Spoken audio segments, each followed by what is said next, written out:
NL East as we're in D.C. tonight, welcoming you to Sunday Night Baseball on ESPN, presented by Taco Bell. It was on a spring night 10 years ago at Nationals Park when it opened in front of a Sunday Night Baseball crowd on ESPN. Tonight the Mets are in town. Always plenty of energy and star power when two of the beasts from the NL East collide. With that, we welcome you inside the broadcast booth with Jessica Mendoza and Alex Rodriguez, Matt Vasgersian. And for the two-time defending division champions, Alex, the Washington Nationals, we know they're balanced. We know they're loaded. There are all kinds of ways they can beat you. Yet it remains that Bryce Harper is the most important guy in their attack, and he is off to a blistering start. Yeah, Matt, it could be a watershed season for him, and he's off to a sizzling start. 5 home runs, 10 RBIs, 11 walks, and he's got a lockdown routine with Kevin Long. Tease, toss, you see the home run right here. I cannot wait to see these 5 at-bats tonight. No doubt he's off to one of the best starts of his career, though we've heard that dialogue around his star before. There's something a little different around him this year, and we're excited to watch him tonight against Matt Harvey, a guy that he used to struggle against. Harper's 5 home runs lead Major League Baseball. He's been walking a lot this year to start the season as well. For the Mets, Jess, a team that's built around great starting pitching. They had more days on the DL than they did innings from the guys that were projected to be their front 4 last year. One of those guys, Matt Harvey, trying to come back yet again. He's done this before. So far, so good for the right-hander. Well, and Matt Harvey, to me, is the X factor in the starting rotation. And when you think about who could benefit more in a new manager in Mickey Callaway, it's Matt Harvey. And in fact, Mickey, when he first came on, he said the one guy he was going to hone in on was Harvey. Why? Because he saw 2 things, mechanical adjustments that he needed to make that he could spot because of the 2 major surgeries that he had had. And secondly, the confidence, the swag, getting that Matt Harvey back.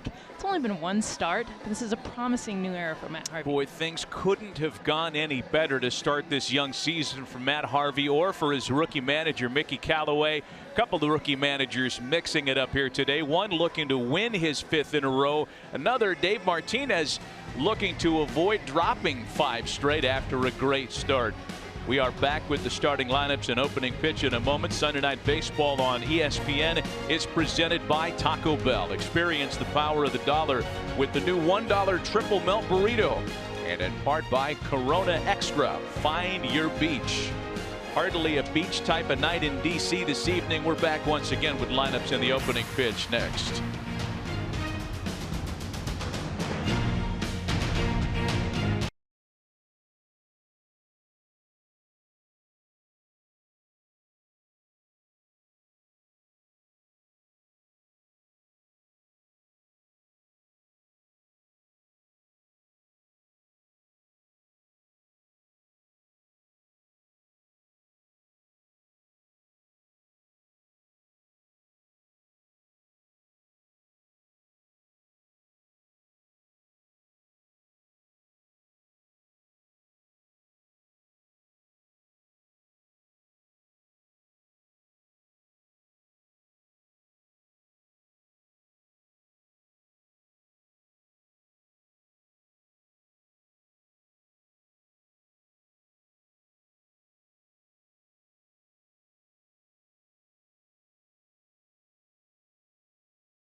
between two of the teams that have grand designs in the NL East this year.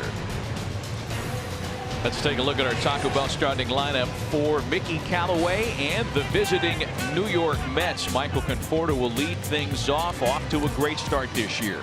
Yeah, Michael Conforto, 6 home runs to lead off the game, lead in the National League last year, and is off to a good start.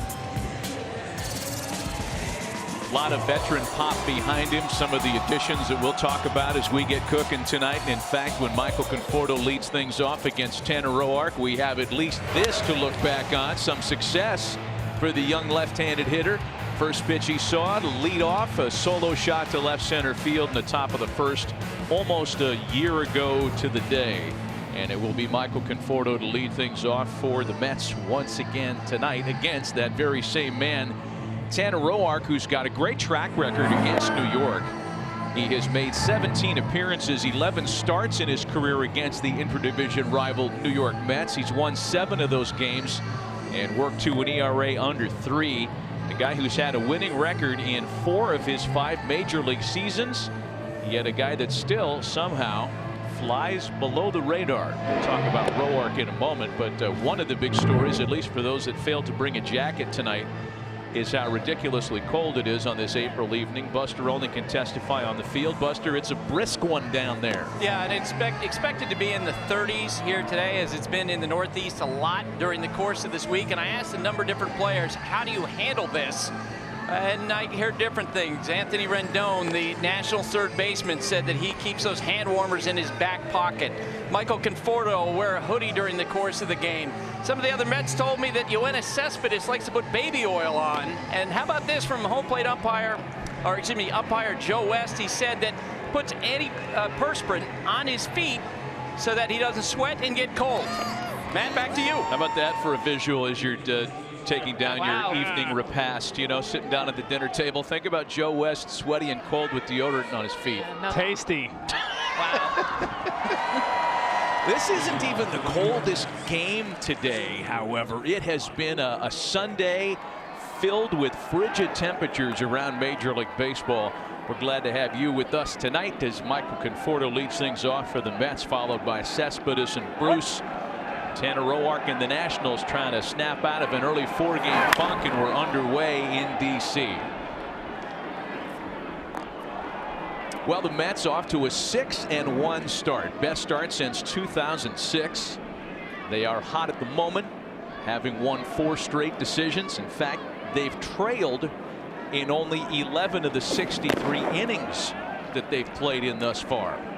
And for Mickey Callaway, Jess, as we kind of hinted at, he couldn't have possibly scripted a better opening week. Well, and you could tell just the confidence he exudes, and honestly the strength has been his execution of the pitching staff, which is his backbone. And honestly, talking to all of the new managers, that's one of the biggest challenges usually for a rookie manager is you can't rehearse or practice managing bullpens, when to pull a starter. And Mickey Callaway, of all of them, has the most experience. Ball and 2 strikes to Michael Conforto to get us going tonight. 2 balls and 2 strikes now. Well, for Dave Martinez, he had interviewed for a gig like this no fewer than 7 times and happens to inherit a pretty good team.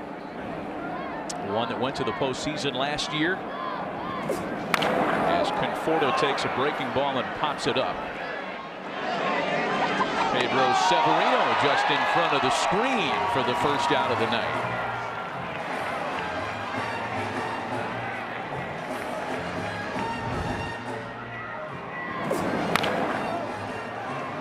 Let's make the catcher pop up, warm him up, get him moving, get the knees going in his first chance for a putout.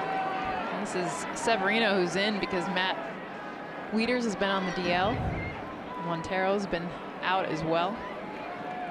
Yeah, that injury story is a part of how the Nationals have opened the season as Yoenis Cespedes steps in now with 1 away. They are waiting for a couple of guys to get back. Not only is Matt Wieters on the mend, but Daniel Murphy, who we'll talk plenty about as we get going tonight, probably not expected back any sooner than May 1. 0-1 the count is Cespedes. And you see Tanner Roark working his fastball tonight. Something to watch is moving the fastball all over the place, up, down. He'll cut it into lefties, and his money pitch is that Greg Maddux sinker that goes right at the hip. Hitters bail out of the way for strike 3 looking. 1-1 to the two-time All-Star. Fly ball out to right field. Bryce Harper is there. We're guessing that's Bryce Harper underneath all that stuff covering up his face. I'm pretty sure it's him.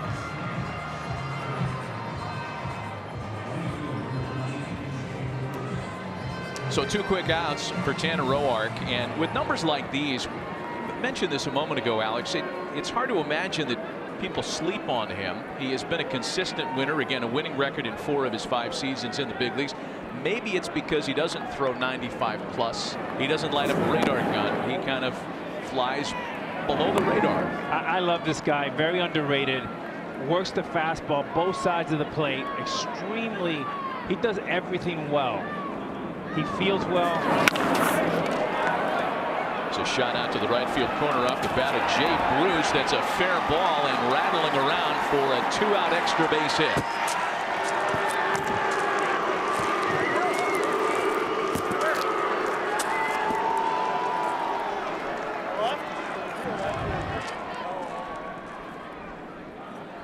Curveball right here, and Jay's off to a nice start. Really a great pickup for the New York Mets. You see a little hanging curveball, good swing, nice follow through, and every pitch Jay swings at, his mission is get the ball in the air. Right there, he was successful. Early opportunity for Todd Frazier to play to run now. Another 2-time All-Star, another new Met. Todd just 3 for his last 17. Does have a couple of doubles during that stretch. Bruce at second with 2 gone here in the top of the first. You know, back to Roark for a moment. Last year, you could almost draw a line through his final season numbers. Struggled before the All-Star break. Got it together and pitched very well down the stretch for the Nationals. We recall about a year ago as Frazier's unable to hold up. The discussion around Roark was he had just pitched Team USA to a World Baseball Classic gold medal. And it was said afterwards, as it has for a lot of pitchers, that it did a little something to him in terms of routine that negatively impacted the way he began the season.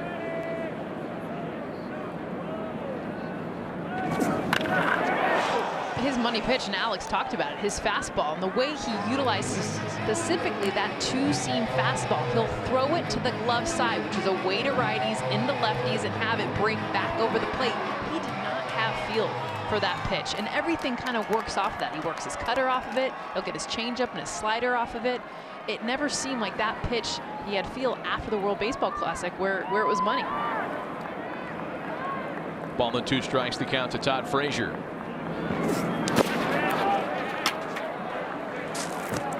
And Jessica, to your point, that's a feel, that's a finesse pitch. Even though it's a fastball, he's got 3 or 4 different type of fastballs. The fastball, the cutter, he throws up. He also has the sinker down and away to lefties for a double play.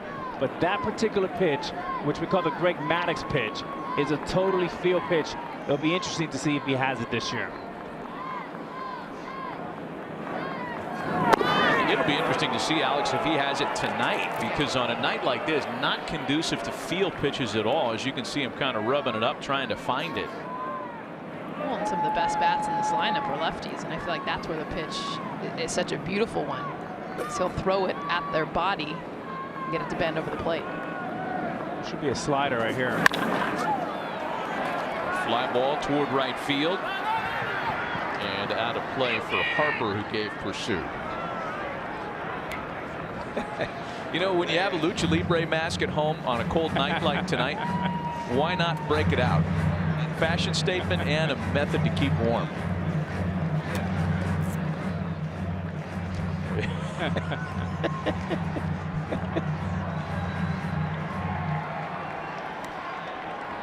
I think that guy was pretty sure he was going to get on TV tonight, by the way. all dressed up. Talking about Bryce Harper. Still a full count. 3 balls and 2 strikes to Frazier. This is the chase pitch right here for Roark. And if you're Frazier, you really want to stay in the strike zone and not chase. Severino sets up inside, and they miss down and away. Runners at first and second with 2 gone now.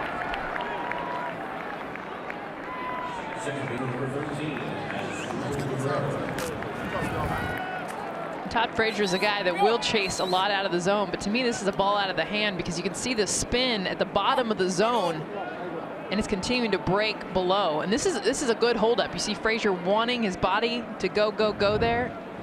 A guy that usually chases out of the zone, a good hold there. That's exactly right, Jessica. And the thing is, that's not a chase pitch. The sinker down is a ball right out of the hand, like you said.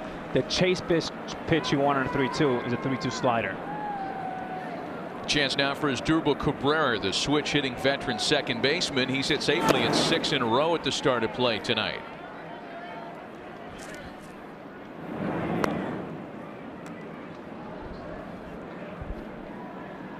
Asdrubal, a very, very good player, Cabrera. Very underrated. Will pick his time where he can jump you, can hit 20 home runs, plays defense well, understands hitting the clutch, and a very good off-speed hitter. He's got Bruce at second, Frazier at first with 2 gone. And a quick throw down to second base is close, but not in time to get Bruce. And talking about him being an off-speed great hitter, here's a 92-mile-an-hour fastball right down the middle, and Roark throws it right by him. Nice throw and a close play at second.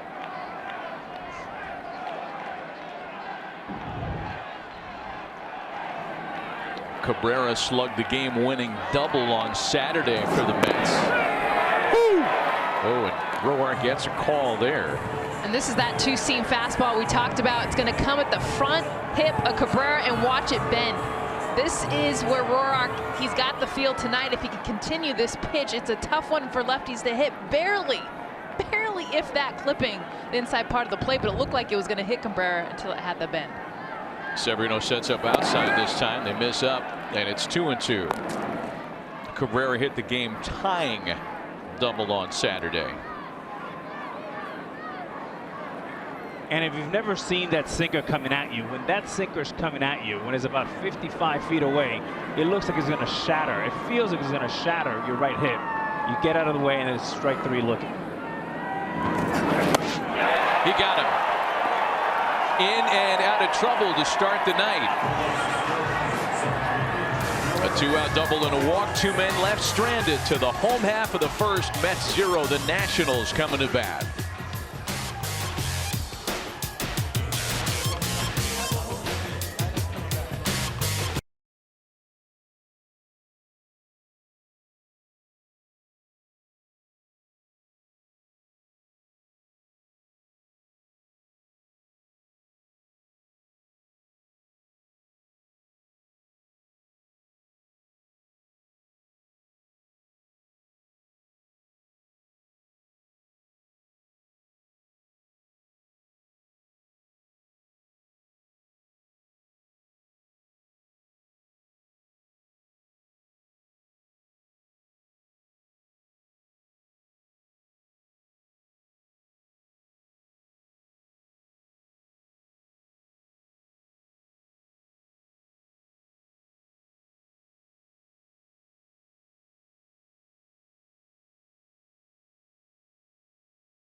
Brought to you by Taco Bell. Well, this is the Nationals office that offense that led the National League in RBI, slugging percentage, and OPS. Usually you think about guys like Harper or Zimmerman, but to me it's the two guys at the top. Adam Eaton, one of the best leadoff hitters in the game.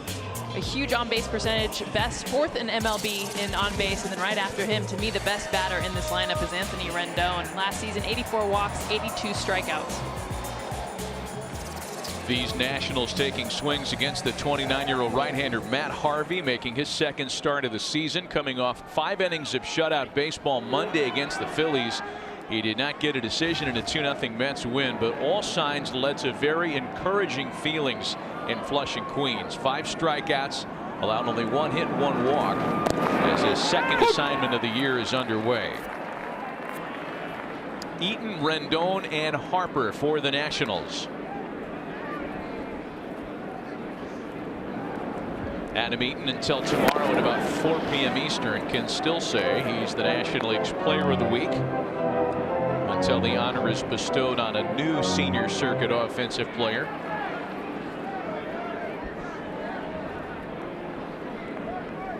Harvey's 1-1 is hit on the ground sharply to first. That's a 4-time Gold Glover out there, Adrian Gonzalez, who make the play unassisted. You know, back to Matt Harvey, everybody is so fascinated, borderline obsessed with velocity for Matt. And it's a set of numbers that, as Met fans know better than anybody, have dropped over the past few years.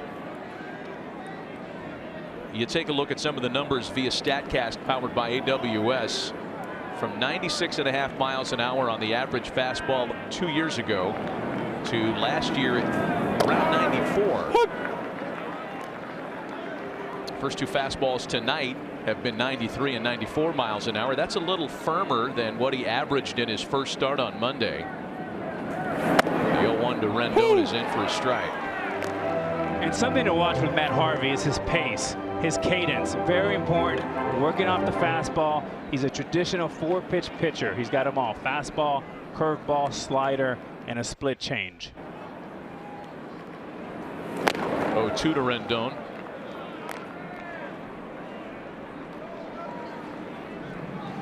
Bryce Harper waiting on deck. He had the 5 home runs to start the year.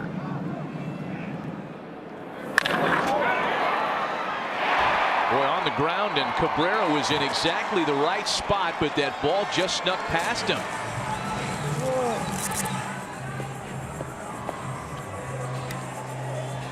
Well, they had him positioned perfectly. Sure did, Matt. And Anthony Rendon, one of the most underrated players in the game. As quick as hands as you'll find. Gary Sheffield type hands, and hits a rocket off a 94-mile-an-hour fastball for a base hit.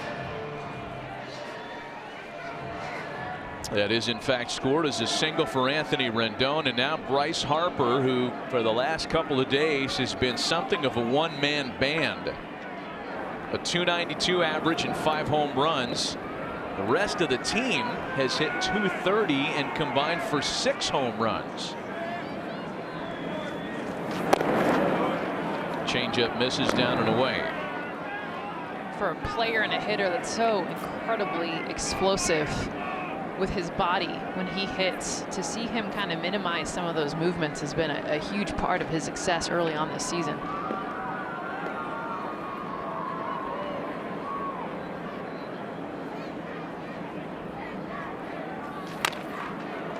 I know earlier tonight, as we take a look at that swing on the 1-0 pitch again, we were talking about his many matchups against Matt Harvey. He's seen a lot of them.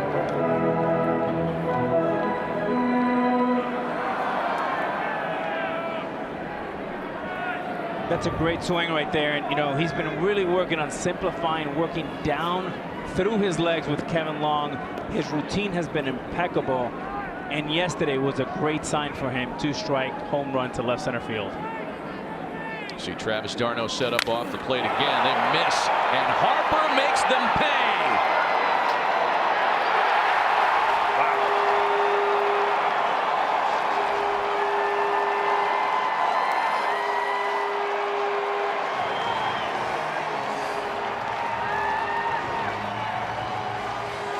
That's number 6 already for Bryce Harper, matching the rest of the team.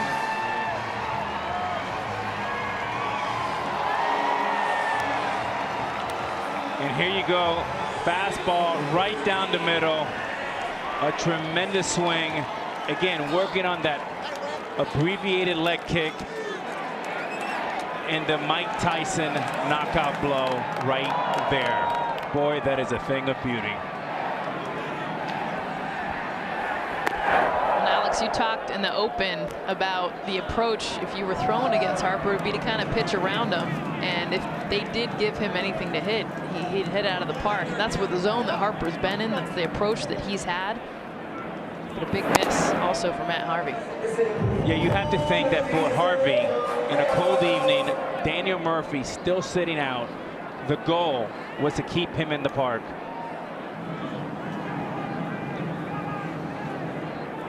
Here's Matt Adams down. Adams follows up with the ball into the right field corner. That's going to scoot past Bruce. A leaner, meaner Matt Adams on his way in his second two-run homer double here as folks are still settling into their seats.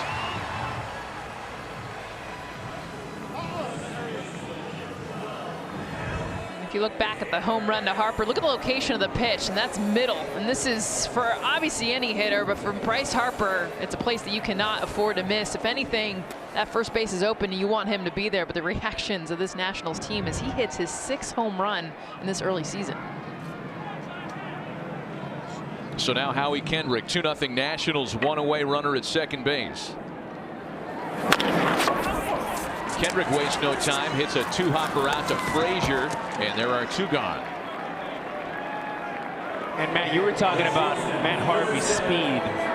And although he's up, location trumps velocity. And what I mean by that, 93-mile-an-hour fastball right down the middle, home run. 94-mile-an-hour fastball down the middle for a double. I'd rather him be at 91 or 92 with better movement and on the edges. 2 gone now for Trey Turner. First runs allowed by Matt Harvey in 2018. Catches a corner on Turner, 0-1.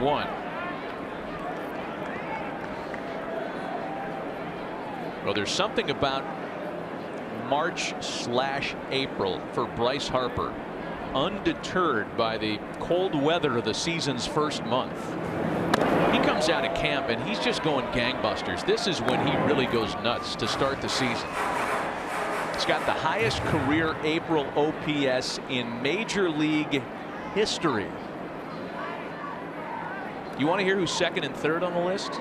Just to punch the point a little harder? Yeah. Babe. Ted Williams, Babe Ruth. Wow. Decent list. I'd say. Trey Turner with a little fly ball out to right that'll wrap up the side, but Bryce Harper gets the party started with his Major League leading 6th of the year. Underway in D.C. and it's early 2-0 Nationals.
Tanner Roark back to work for his second inning tonight with a 2-0 lead. He'll get Adrian Gonzalez, Travis d'Arnaud, and then Matt Harvey, the pitcher batting eighth for Mickey Callaway tonight, as may happen a lot this year.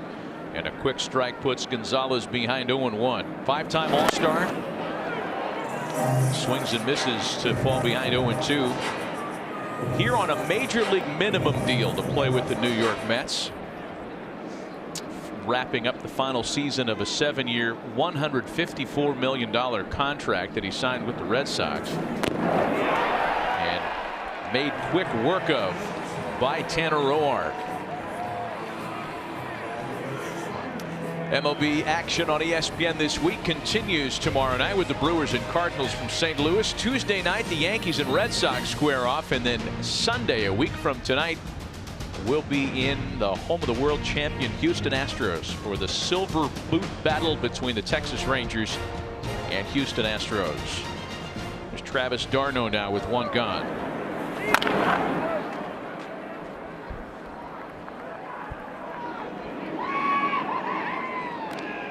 d'Arnaud getting the start behind the plate tonight for Mickey Callaway, part of what's been an effective catching platoon for New York, along with Kevin Plawecki combining for an OPS of nearly 900. You know, it's easy to say for a team that's won 4 in a row like the Mets, but there is a lot of optimism, and justifiably so, around the Mets. I know Mike Lupica wrote about it in the New York Daily News today. But when you think about the new energy brought in by Mickey Callaway, a healthy Yoenis Cespedes, a happy Asdrubal Cabrera, Michael Conforto coming back off the shoulder surgery sooner than anybody anticipated. So far so good with their frontline starting rotation that was ravaged by injury last year. A little reshuffling of the bullpen deck, and all the pieces are in place in New York. No, Matt, that's exactly right. And when you spend time around this team today in the clubhouse, there is a positive energy. There's a little bit of a swagger. And something to note, 2015, that World Series, there is a negative residual that comes through that. Sometimes it takes time, especially for their top 3 starters, to get their strength, get their legs underneath them. All 3 of them look very, very sharp. It's also amazing when you don't have the target on your back. And you can attest to this. When you're a team like the Mets, they come off 2015, playing in the World Series, all the expectation for them to not only go back but possibly win it all. And they didn't do well with those expectations, in large part due to injury. But now they come in, everyone's talking about the Nationals in their own division. No one is giving the Mets any kind of credit, so they can kind of sneak under the radar and play the type of baseball they've been playing. Roark quickly in front of Matt Harvey, 0-2. And it's Matt Harvey who slashes a base hit into right center field. Roark making a bid for a 9-pitch inning. This pitch is like it's on a tee. I mean, Matt Harvey knows what he's got. He's not going to sit there and try to hit the ball out of the park, but he sees a pitch away, and all he does is just throw his bat to right field. That is a thing of beauty there by Matt Harvey. My goodness, am I jealous. Jealous. Head down. I wish I had a swing that nice. Said the guy that hit 700 home runs. I think he did pretty okay. That is a thing of beauty right there. Jealous of Matt Harvey's swing. He needs to put that. Yep.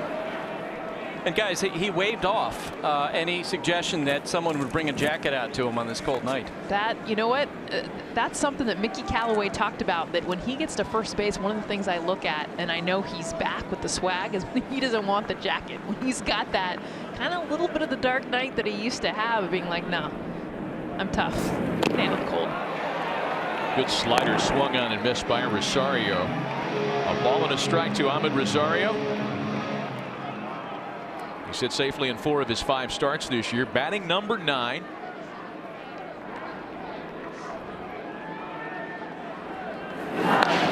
It's one of the things we asked Mickey Callaway about before the game. Is this going to be a thing now with the pitcher batting 8th? Is it just a Matt Harvey thing? No, it's an Ahmed Rosario thing, was his response. Well, and Ahmed Rosario is a guy who chases a lot of pitches. That's something that is a weakness that he's worked on. But if you're hitting in front of the pitcher, they're trying to pitch around you. So that is not the right formula to get the best out of Rosario, so they have him behind the pitcher.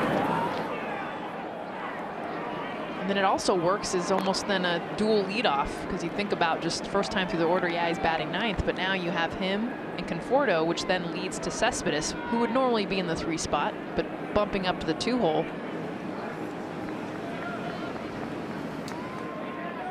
Conforto waits next with a 2-ball and 2-strike count to Rosario. A 2-0 Nationals lead. And Rosario can't hold off. Nothing despite the 2-out single. When we come back, Alex's conversation, a little hitting technique talk with Michael Conforto.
Alex had a chance to talk technique with the outstanding young Mets outfielder.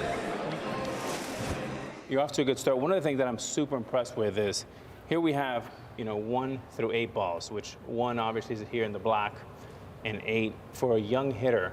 Nobody hits the ball better for any hitter to left center field like you. Why have you been so good so early with these pitches? So we really worked hard on these 5, 6, 7, even 8 balls. In college, the zone tends to be a little bit bigger. So I worked on having that power to that oppo gap, really from line to line, and I mean, clearly it's opened a lot of doors for me. I think that's a pitch that pitchers typically feel safe out there. And so I think it's a big tool for young hitters to be able to do that.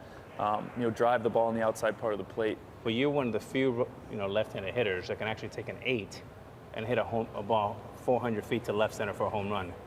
Tell me your mechanics. How do you get that pitch out to left center field for a home run? Well, for me, I've always been, I think I've been kind of more of a linear hitter. And so for me, everything that I want to be feeling is kind of my direction, going in that direction. My direction of my body, my direction of my hands, going through the pitch. So obviously it's going to change for a 1 ball. I'm going to be more, kind of more back towards the pitcher, maybe a little bit more towards the right center gap. But for 7, 8 balls, my direction is going to be in that gap. Once you hit this ball to left center, it's going to go that way. So here, you kind of have this extension right here. Boom. Through it. And another good key, for me is to feel like I'm hitting that ball, a ball right behind it, a ball behind it, hitting maybe 3 balls on the same plane, and that keeps me through the ball. Yeah. Thanks, Michael. Appreciate it, man. Alrighty. Have a great year. All right, so you're going to have to explain to the masses, including me, the 8-ball corner pocket routine there. Is that a thing, or did you just line those balls up for the purposes of that demo? Pat Rossler, the hitting coach for the New York Mets, who was the assistant to Kevin Long, started that in Houston. Then he came over to the Yankees in the minor leagues, and we adopted it with the Yankees while I was playing there. Michael Taylor with a shot back up the middle, handled by Conforto. Yeah. And if you're a left-handed hitter, Matt, 1 is obviously in the inside block. 8 is the 1 ball we're referring to. That's black. So for a young hitter like Ahmed Rosario, one of the things that Pat Rossler would do is he would say, tell me what number it is as you hit it. So Ahmed will say, that's a 6, that's a 3, that's a 5. When it comes to 3 to 7, when it comes to exit velocity, nobody's better than Michael Conforto. On those pitches that are middle to middle away. That's right. So if you're, you know, the point he made with you there is you can still hit the 8 ball, right? That's a pitcher's pitch for the most part. But that's something that you work on as a drill, getting out there to those corners, the 1 and the 8. Yeah, I mean, you're not going to make a living, anybody, not even Ted Williams, right? He talks about 3 to 6 is where you make all your money. But the combination of power.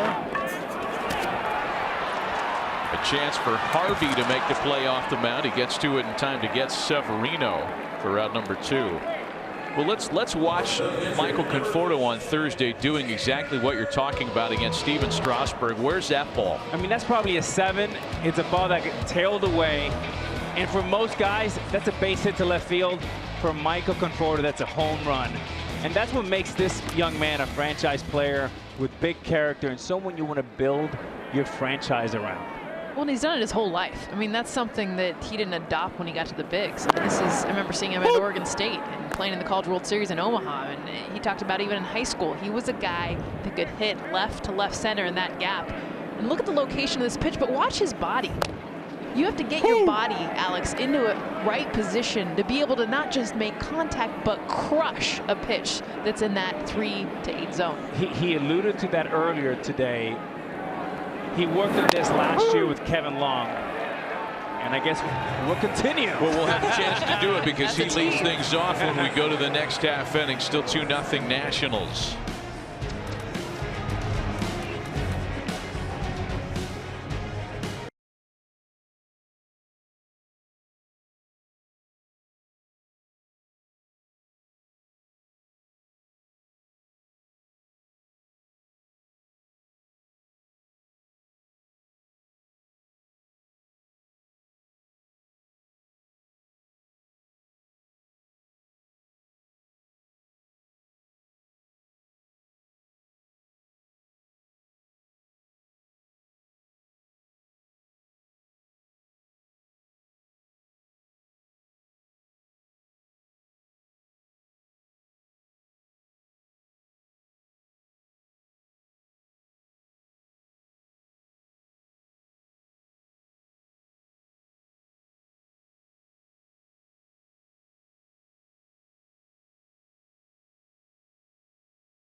Ameriprise Financial. Jess has got it. With the right financial advisor, you can get it too. Life can be brilliant. That swing the difference early on so far. A 2-0 Nationals lead. Bryce Harper's major league leading 6th of the year. Michael Conforto, the top of the order, leads things off for the Mets in the top half of the 3rd.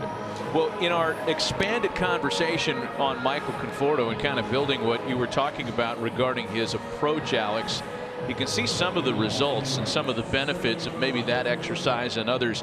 He's always been pretty good putting the ball in play to all fields, but good and getting better all the way to last year's numbers where 40% of his balls in play were right up the middle of the field. In this day and age, it's never been more important to be a spread hitter. You know, all these guys are trying to go up and over the shift. I don't understand why they're not going east and west, line to line. And Conforto, in this day and age, to be able to hit line to line he is a very rare commodity.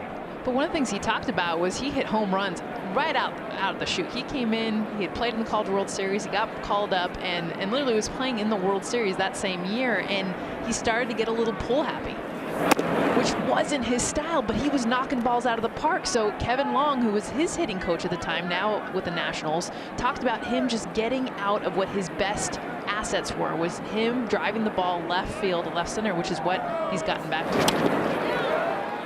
Guys, he's one of the best stories in baseball this year just because he's back. You remember that terrible injury that he suffered last August, his left shoulder coming out, and you saw that and you wondered, is he going to be able to make it back? The fact that he's back and is this effective this early, what a great thing for baseball for the Mets. Well, he was really one of the only true bright spots for the Mets at the time of that injury last year, as he's caught looking at a called strike 3.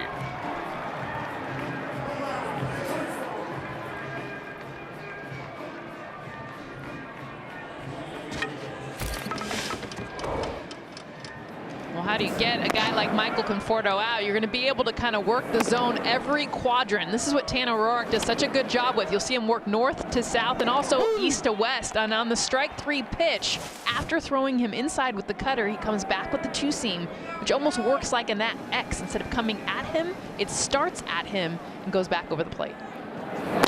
One gone for Yoenis Cespedes now. Roark has gotten a handful of calls on the inside part of the plate early on as well. 0-1 to Cespedes, who flied to right in his first try tonight.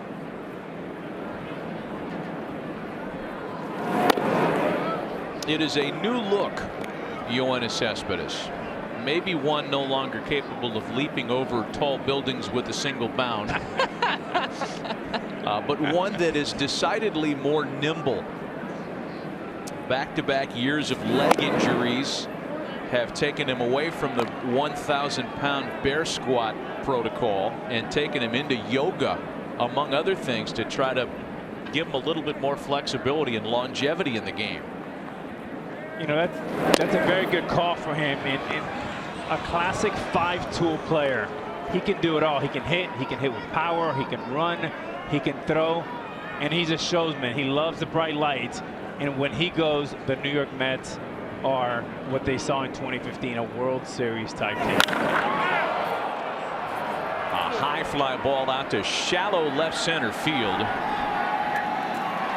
Adam Eaton's got it, and Cespedes is retired. He is a man of many off the field pursuits as well, as you may know. Yes, he is a Cuban-born rancher, has a real passion for horses, and actually owns a horse called the Horse with No Name, literally. He used to be an avid golfer, no longer after the injuries and whispers took their toll. Big-time car guy. And yeah, here's the weight protocol that's been revised since that fateful day with you in the gym, Jess. Yeah, I worked out with him, and I'm so competitive. I'm like, I can do this. Yeah, like, sure. Oh my gosh, he's literally squatting over 1,000 pounds. I mean, and I talked to him even yesterday, and he's like, no, as you mentioned, he's like, I had so many leg injuries last year, and you can test this, Alex, that it's more important for him to be flexible than I mean, look at his natural body is going to provide strength, but you need flexibility to have longevity throughout the season. Yeah, Jess, I mean, here's a guy that was born and raised in Cuba, a freak of nature, and if he grew up here in America, he may have been a tailback for USC or something. Or Stanford. Or the University of Miami. Jay Bruce with the ball struck foul, sticks at 2-2 on Bruce, who doubled with 2 out in the first. He seems the perfect fit for New York City, does he not? You know, he is. I know he gets a hard time in New York. I don't think people really understand how great of a player Cespedes is. I mean, he's an impact player, and everywhere he's gone, as he goes, the team goes. It's hard to ignore there are only 3 players in baseball whose teams have a higher winning percentage during the 2012 period to now than Yoenis Cespedes. He arrived in Oakland in 2012 as Bruce takes ball 4.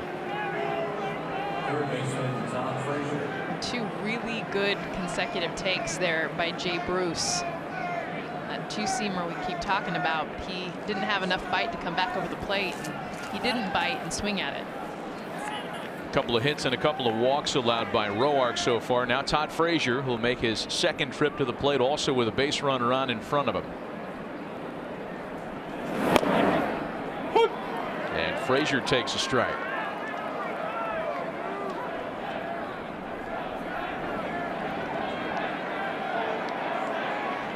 Two left stranded in the first by Roark, one in the second, and trying to strand one here in the third.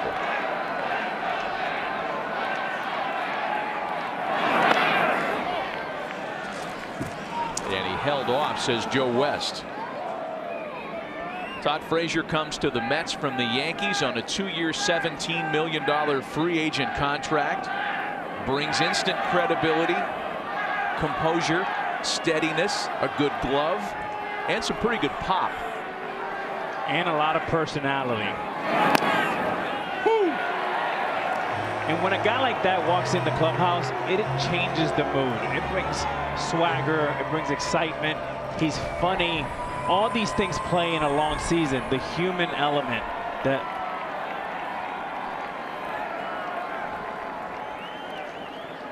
Ball and 2 strikes to him. To 2-2 now. Well, the numbers too. I mean, this is a guy that has averaged 33 home runs, has Frazier, over the last 4 years. And last year had that kind of down batting average season. Hit only .213 between the White Sox and Yankees, but still slugged 27 long balls. He's crowding the plate a little bit more now. He got 3 consecutive sliders to start this at bat. 1 for a strike, or 2 for a strike. 1 he held up on. So now he's crowding a little bit, knowing they're trying to throw him down and away. Be interested to see if Roark tries to back him off the plate with a fastball. 2-2. Continue to go to that one's a curveball away, but that breaking ball away seems to be the plan consistently. Frazier picking up on that. Challenging Roark almost. Look, I know what you're trying to throw me. I dare you to try to come inside. This is the breaking ball. He just spikes it in the ground. But if he gets this a little bit more up in the zone right now, he's getting the calls low and away. And last time 3-2, he threw him a sinker down. Frazier laid off. This should be a slider.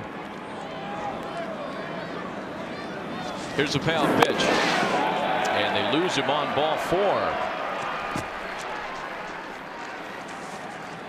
Weekdays on ESPN2 at 4 Eastern, it's Intentional Talk, a fun 1-hour breakdown of baseball's hottest topics with Chris Rose and Kevin Millar. You can also watch it live on the ESPN app if you're at work.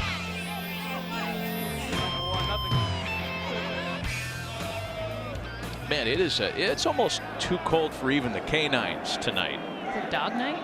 Just bring your, apparently it is. Whatever it takes to keep you warm. If you got to have a dog on your lap, so be it. Back-to-back 2-out walks now for Asdrubal Cabrera. And this is where Cabrera can be very dangerous right here. Why? What's the difference with him with runners in scoring position? Is it? He understands the moment. He's a situational hitter. He has we call it the B hack, the C hack. This is not a situation where he'll try to jump you. This is a situation where he'll try to get a ball and drive it to left center field, get a base hit or a double. It's got Bruce and Frazier aboard, and that one's going to get into the stands. Well, you know, it's another thing that points to good news for Mets fans. We mentioned how Asdrubal Cabrera is happy this year. Wasn't really happy in the second half of the season when he had to go through a position change. That despite a good offensive year. I mean, he had to deal with a thumb injury last season as well, and he ended up posting an okay offensive number. But he's happy and healthy this year. Back at second base, he prefers it. They crowd him this time, and there's that Greg Maddux thing that just catches the inside corner.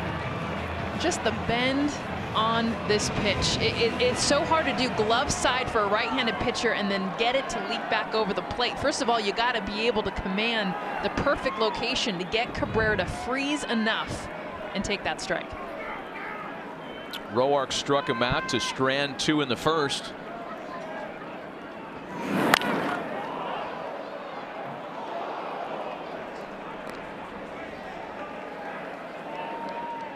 So when a hitter takes a swing like that and you get a foul ball over here, he's basically telling you he's very aware of soft.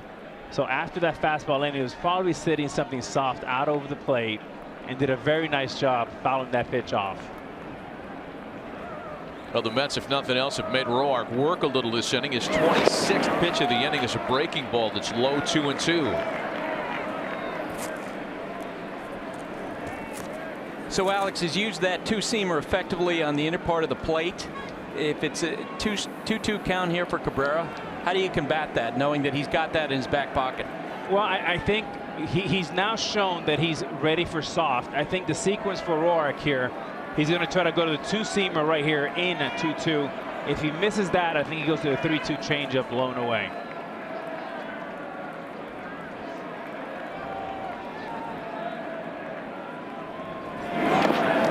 2-2 gets away from Severino, not far enough away for anybody to advance. It's a full count now.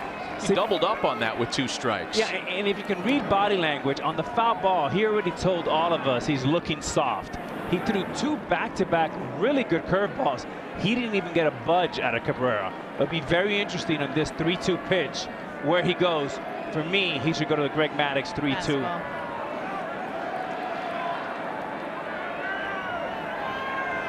Boy, is this fun right here. Was that pitch call coming from the dugout? No. There it is. And they lost him on ball 4. That's 3 straight 2-out walks, and that's going to merit a visit from Derek Lilliquist. That is a heartbreaking at-bat right there, and a great at-bat for Cabrera. Up to 65 pitches, and those are the at-bats that go a long ways and have a residual. Bruce goes from 0-2 to 3-2 walk, 1-2 for Frazier, 3-2 and a walk, and Cabrera 0-2, 3-2 and a walk. Tremendous approach by the Mets. So what's your approach here if you're Adrian Gonzalez and you've seen what you've seen? Well, you certainly want to be ready to go first pitch. I wouldn't necessarily look location. I would just look for something out over the plate and try to hit it to the big part of the field. It is imperative for Roark to get strike 1. Well, they are loaded on 3 straight 2-out walks. Bruce, Frazier, and Cabrera, and now the opportunity falls to Adrian Gonzalez, who struck out on 3 pitches in his first try tonight. In fact, in 2 of those occasions, Roark really made him chase badly. A pitch over the inside corner that Gonzalez hammers to right. Back is Harper, and it's gone!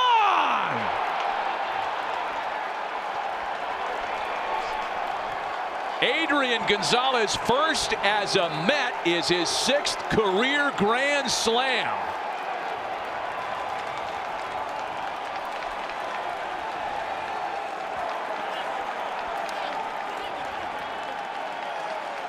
And like we talked about, being assertive early in the strike zone. Do not let Roark get any free strikes. The veteran Gonzalez ready for the fastball right down the middle for a grand slam. And a residual of 3 great back-to-back at-bats from Bruce, Frazier, and Cabrera. That is not a home run for Gonzalez. That is a team grand slam right there. 4-2 Mets, and now Travis d'Arnaud on the first pitch grounds to Turner, but the damage is done. Adrian Gonzalez, welcome to Flushing, Queens, and we'll visit with his manager about that at-bat, among other things, next.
managers, including Aaron Boone, who takes over the Yankees. Alex Cora's won 8 in a row in Boston. Gabe Kapler in Philly. Dave Martinez here with these Nationals after a long apprenticeship under Joe Madden, and Mickey Callaway of the New York Mets, hoping to win his 5th in a row, and he's good enough to join us tonight. And Mickey, not to minimize the hard work that's gone into getting you here so far, but it would appear that you're having a lot of fun so far. No, I think we are. You know, everybody's relaxed and just playing baseball, so it's been really fun to watch.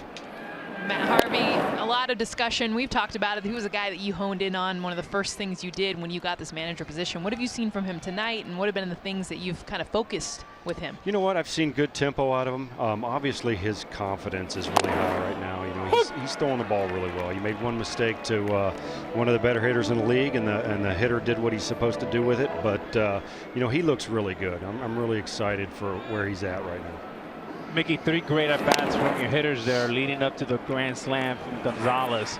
I mean, you're talking a little bit about his great energy and his attitude. What's your take on that grand slam? Yeah, that was great. You know, I think he, you know, he felt like he needed to show him that he can get on that fastball after that first at-bat, and he went out there and swung the bat well. A great job by our 3 hitters before him to set the table. Hey, I want to ask you a little bit more about Adrian, too, because, you know, here's a guy that we would imagine has come to New York with a little bit something to prove, Mickey. A great hitter and a guy that's accomplished a lot. Has he taken a leadership role early on in your clubhouse? Yeah, he really has. You know, from day one. You know, even before he stepped foot in the clubhouse, he was talking about how he wanted to help the young players, and he's done just that. You know, I think he probably played more spring training innings than anybody. He didn't want to come out of the game. He wanted to show everyone that he deserved to go out there and make this team and play. Well, Mickey, you come in and there's always going to be expectations, and obviously this is your first time managing. Have there been certain specific challenges or even surprises that you didn't expect? Yeah, you know, just getting the everyday flow of being a manager. You know, I think that when you're a pitching coach, obviously the responsibilities are vastly different. And it's just getting into that routine of preparing every day for what the other team's going to do and what the other manager might be thinking. And, you know, I've embraced it, and I've really enjoyed the National League so far. Hey, Mickey, we appreciate the visit during the game here. Congratulations on the start, and we wish you the best moving forward. Thanks a lot, guys. I really appreciate it. Thanks, Mickey. Thanks. Anthony Rendon batting with 1 away. 2-1 is the count for Matt Harvey as he picks up the bottom of the zone to even it at 2-2. Now that's much better there from Matt Harvey. 94 down and away. Get a lot of outs like that. On the ground to second base for Cabrera. And there are 2 quick outs, and the base is clean now in front of Bryce Harper.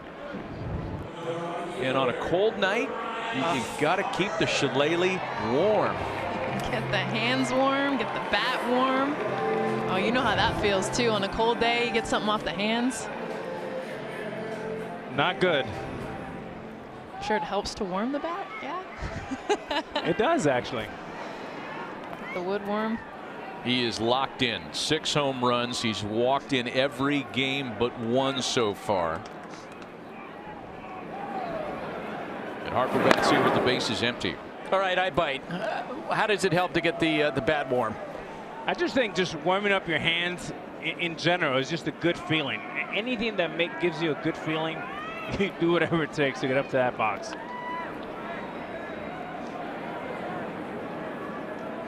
Six of Harper's 8 hits so far have left the ballpark. All right, 6 of 9 as he singles back up the middle with 2 gone. Let's take you back to the home run in the first. Well, there's few players that really can have the explosiveness that Bryce Harper has. 93 miles an hour coming in, that launch angle of 35 degrees, and look at the exit velocity, 102 miles an hour.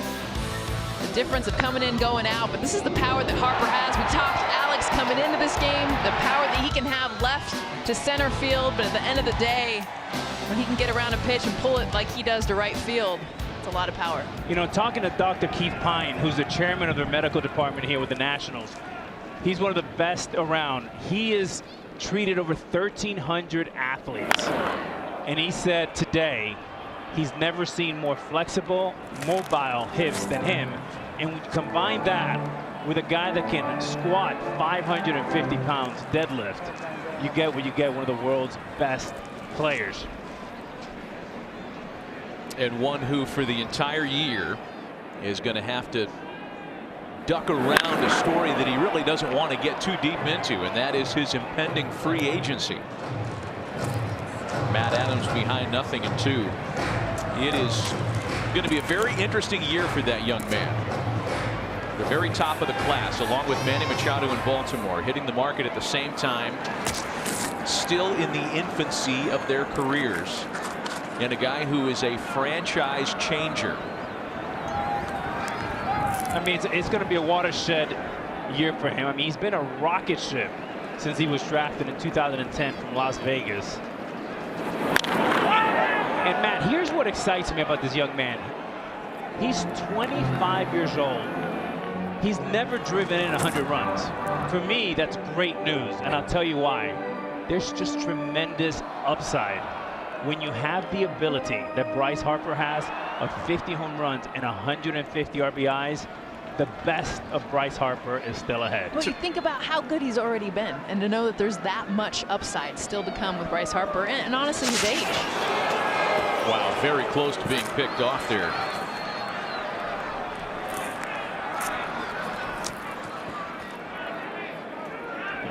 And he had him leaning here. You know, Dave Martinez had this team be very, very aggressive, and I can guarantee you that Bryce Harper has the green light, and they may have had him here. This looks very close. Really close so far. No indication from the Mets dugout that they want to take a look. So it stays 0-2 to Matt Adams. Harvey does run, and a swing and a miss. It ends up not mattering at the end of the day. Nothing despite the 2-out single. Still 4-2 Mets.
Matt Harvey leads things off in the Mets half of the fourth. Back underway with New York on top 4-2. Couple of swings of the bat deciding the score so far. A 2-run shot by Bryce Harper.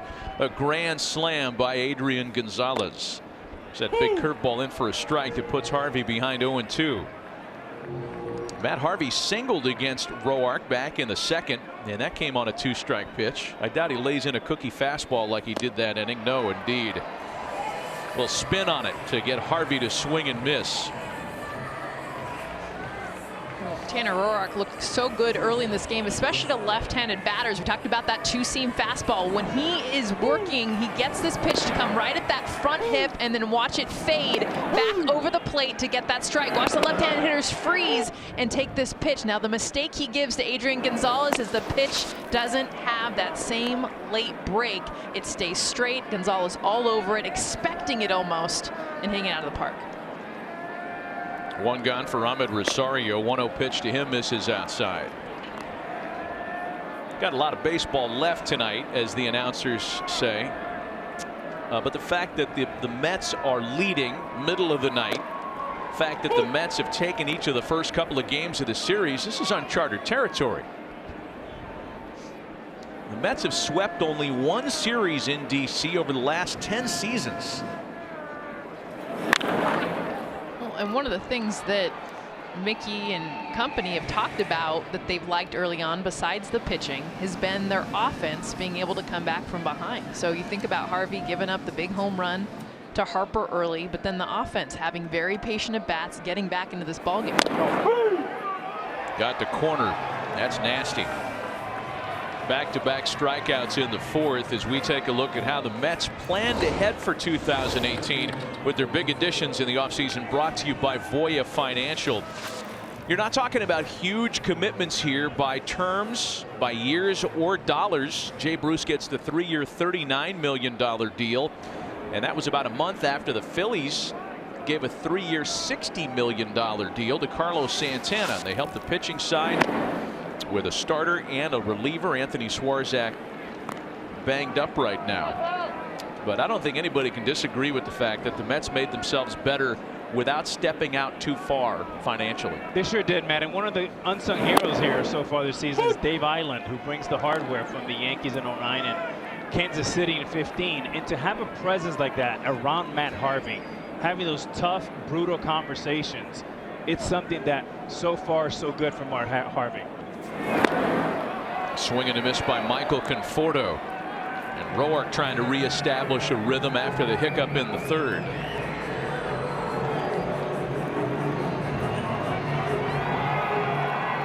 Two gone, bases empty for him. A ball and 2 strikes on Michael Conforto, who's hitless tonight so far.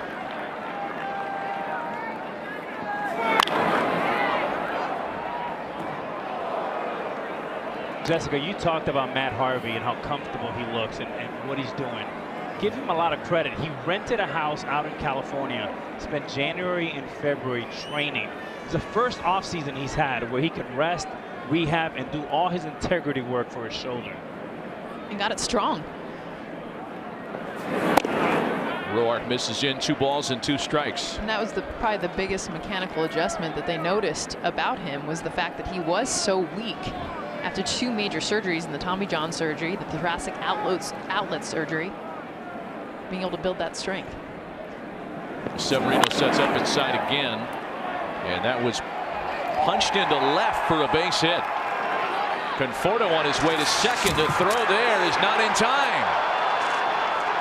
Right out of the batter's box, Michael Conforto, because you know as a hitter, he gets jammed on this pitch, so he understands that this hits grass at all, it's going to have that spin, that tail, it's going to run towards the line. So he knows right out of the box, I am getting on my horse, and I'm going to try to challenge to get to second base. So you see off the hands, this is just going to plop in like a golf shot right on the grass into left field, but it's his explosiveness right out of the box. He knows if this gets to grass, I'm thinking too. Head goes down. Tough play for Eaton to make because of where the ball's moving. Great job by Michael Conforto. And we talked about him hitting that 8-ball, block away for a home run. There he hits a 1 and a 2, and inside outs it for using his hands beautifully for a little jam shot double there. And like you said, great base running. There's Cespedes now with a runner at second and 2 gone. And meanwhile, for Tanner Roark, this has to be frustrating, right? First inning, he gets the first 2 batters relatively routine. The double and the walk, he's unscored upon. A 2-out single in the third. It was with 2 out in the third rather that he got the 3 straight walks and then the slam. A ball and a strike to count to Cespedes now with Conforto at second and 2 away. And we were talking earlier about the ball 8, which is black away. We showed it earlier where 1 and 2 are basically black inside. And it's very difficult to hit that ball well, at the same time hit number 8 black away for a home run to left center field. Well, that's what we're talking about. It's a ball and 2 strikes now to Cespedes. This was the exercise that Alex went through with Michael earlier. Something that moved from Houston to the Bronx and is now firmly in place here in D.C. What's that? That's got to be a 4-5. I mean, that ball in that angle, I'm thinking is either a 1 or a 2. And this angle is deceiving, Matt. But just the way he fought that ball off, that had to be a 1 or a 2. Where he hit it on the bat. And what that shows you is Michael Conforto can be a guy that can hit 340, can hit 30-plus home run, and drive in 100 runs.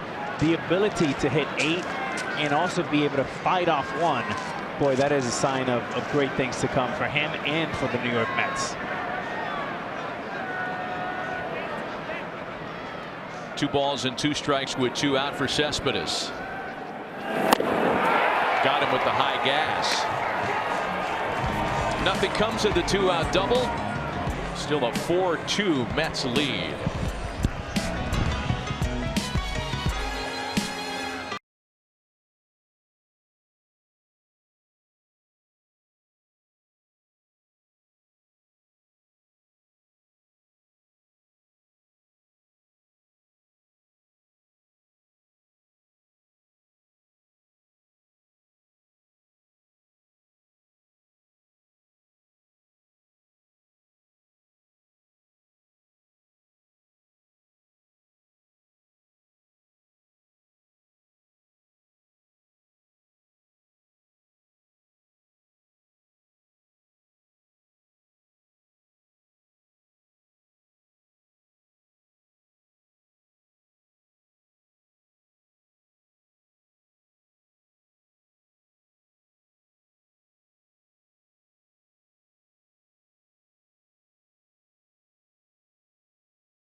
Howie Kendrick, Trey Turner, and Michael Taylor in the Nationals half of the 4th. Matt Harvey back to work. 2-run lead still in check. Harvey touched up for the 2-run home run by Bryce Harper in the 1st.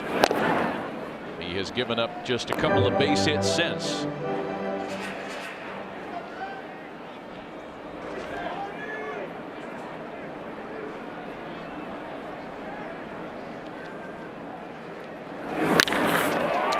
Kendrick lines one out to right. He's now hit safely in all 7 of his starts this year.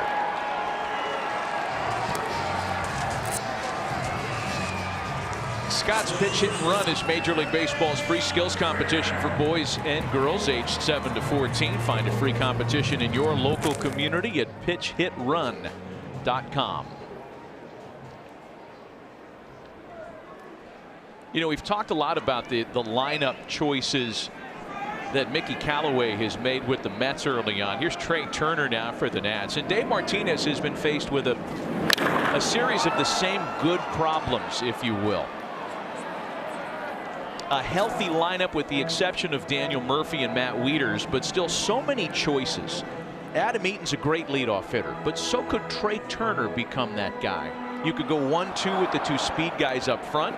You could lead off Eaton and bat Turner in the middle third or 6th as he is tonight. You know Harper's going to sit in that 2 and 3 spot all year, likely the 3 spot most of the campaign. On the ground to second. Nice play by Cabrera to Rosario for 1. They can't get them both because Turner's one of the fastest men in baseball. Well, speaking of the Nationals and some of their modifications to the roster, let's take a look at the team upgrade brought to you by Napoleon Grills. Not a lot of wholesale change. Sure, they do hire a new manager. Dave Martinez comes on after years of apprenticeship with Joe Madden. Adam Eaton back and healthy after his abbreviated 23-game season last year. Maybe the biggest change isn't much of a change at all, but they'll have a full season of Sean Doolittle, Ryan Madsen, and Brandon Kinsler out of their bullpen. 3 additions that made a big difference after the trade deadline last year. Huge difference. I mean, this was a Nationals team that had 0 closer and tried so many guys in that position. They have good pitchers that would go to the 9th inning and couldn't cut it, even though if they could do it in the 7th or 8th. So those pickups were really a difference in getting that team to the postseason and at least battling with the Cubs in the NLDS. It's sure not a lack of talent that has kept the Nationals from winning a postseason series. That is not the case. They've decided to try a new messenger with Dave Martinez coming aboard. And I would expect Trey Turner to run early here on this count.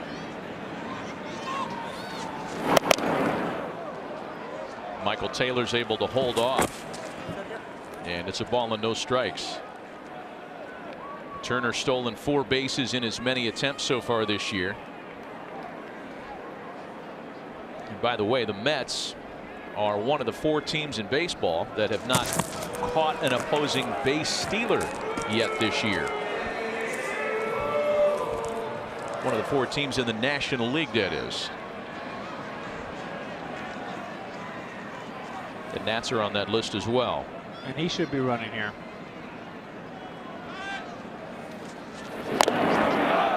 Slider swung on and missed. Trey Turner ran a 4.2 out of North Carolina State. That is Deion Sanders territory.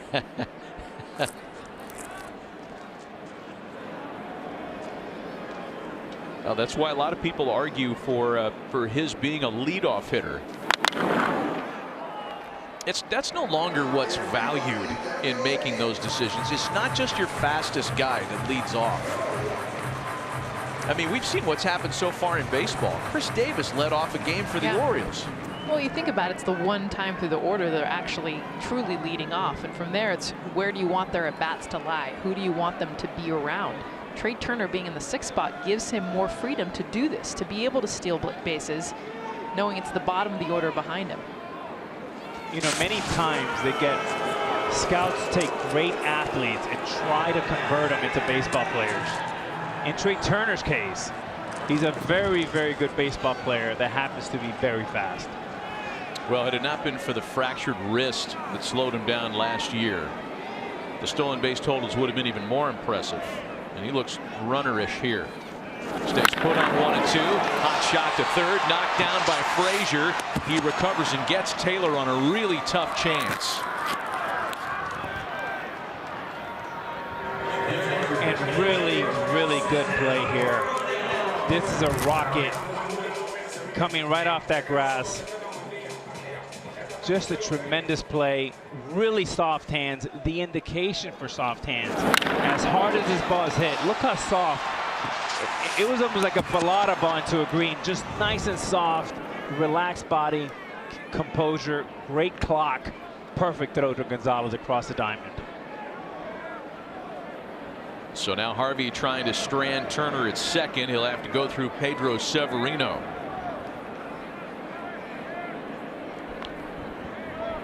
Severino 4 for 7 in 2 previous starts this year. And Harvey gets a call off the corner.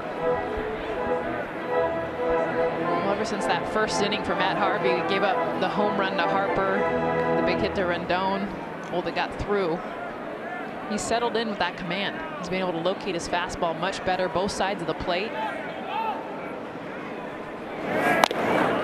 Just like that one, that's paint. Talk about the 1 through 8, that's an 8 away to the bat of Severino. If he can hit this spot and continue to also hit the inside quarter, which is important, then he can work his slider and his secondary stuff off of that. I mean, why not go back out there too when you just got a call on a ball that was 1.5 inches off the plate? You can go further away or you can go up, Matt.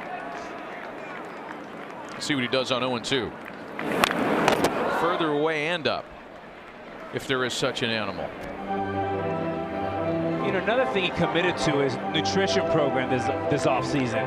And there is a buzz around him, and a positive one. His attitude has changed. He just seems to be a lot more respectful, more energetic, and people around the clubhouse are really enjoying his new Matt Harvey attitude. Still 0-2 to Severino.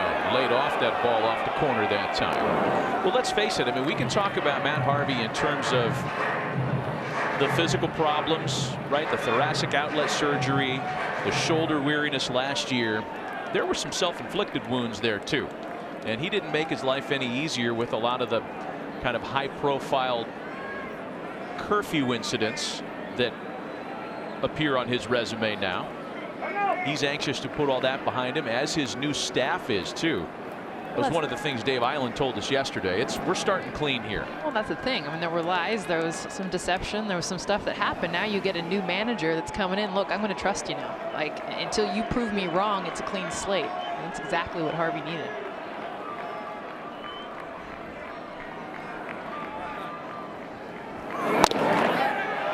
Two balls and 2 strikes. So far, nothing even remotely close to the inside part of the plate against Pedro Severino.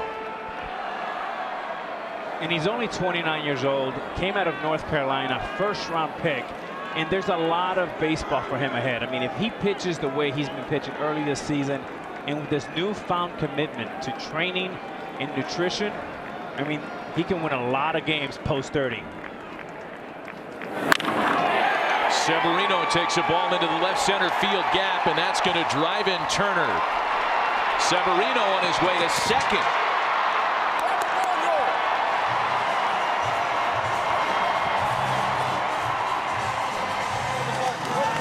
Watcher Travis d'Arnaud wants this pitch. Alex, you mentioned it, both of you guys, that he hadn't hit the inside part of the plate, and this, they want him to go back away. See d'Arnaud setting up away, and this pitch just leaks right over the middle. This is where Harvey got burned back in the first inning. And a good at bat by Severino to take those pitches before he got a mistake here for Harvey up in the zone. And for Severino, is laying off that 0-2 slider, 1-2 fastball away to buy him the fact 2-2 fastball for a double. Tanner Roark now. There has been a lot of 2-out damage in this game.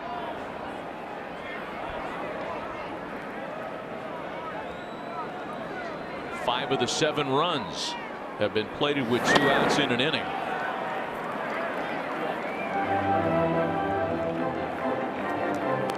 This is the time of the game, innings 4 through 6, where without even being told, we're all pretty sure that Mickey Callaway and Dave Eiland are paying very close attention to Matt Harvey. You can see that number on your screen, 5 or fewer in 9 straight starts. That goes back to last year when he was trying to pitch through the shoulder fatigue. 1-2 the count to Roark.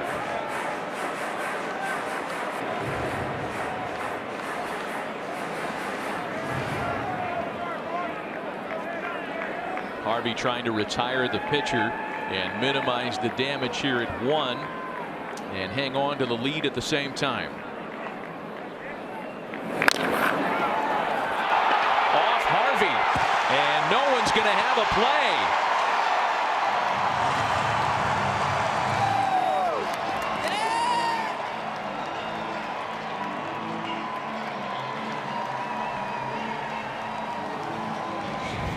We talked about Tanner Roark being athletic, very competitive. Here's a slider low and away, does a nice job of jabbing at it. and Harvey just misjudges it, completely misses it. But this should go down as a base hit right here. A lot of good things can happen when you put the ball in play. First and third, 2 outs. Yeah, first and third, 2 outs with Adam Eaton up, and then Rendon and Harper, 2 of the best in the business.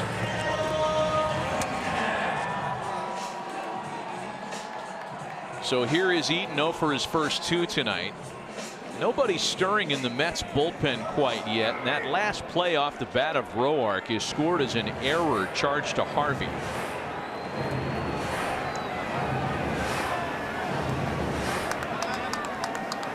And you have to think that if Bryce Harper gets up this inning, it should not be against Matt Harvey. I would have the left-hander up right now.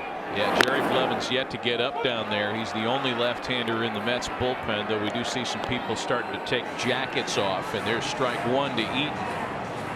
Jerry's not one of them.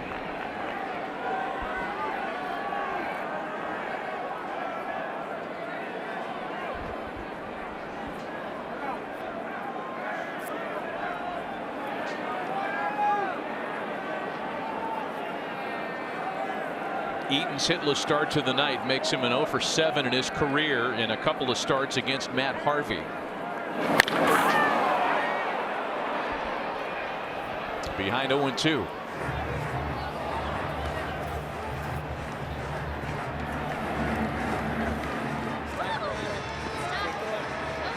Play ball is MLB's initiative to inspire all forms of baseball and softball participation, making play opportunities available and fun for everybody. To learn more, go to playball.org. And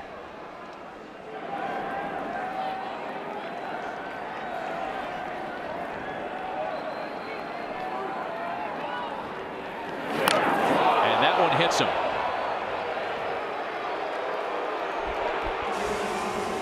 All this starting with 2 out, the RBI double, the error by Harvey, and now a hit batsman loads the bases for Anthony Rendon. And Matt, if you're the Mets here, you have to have a left-hander ready for Harper.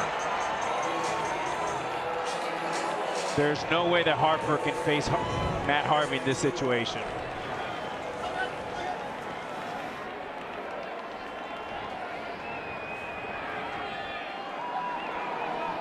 Blevins still idle. Here's Anthony Rendon now.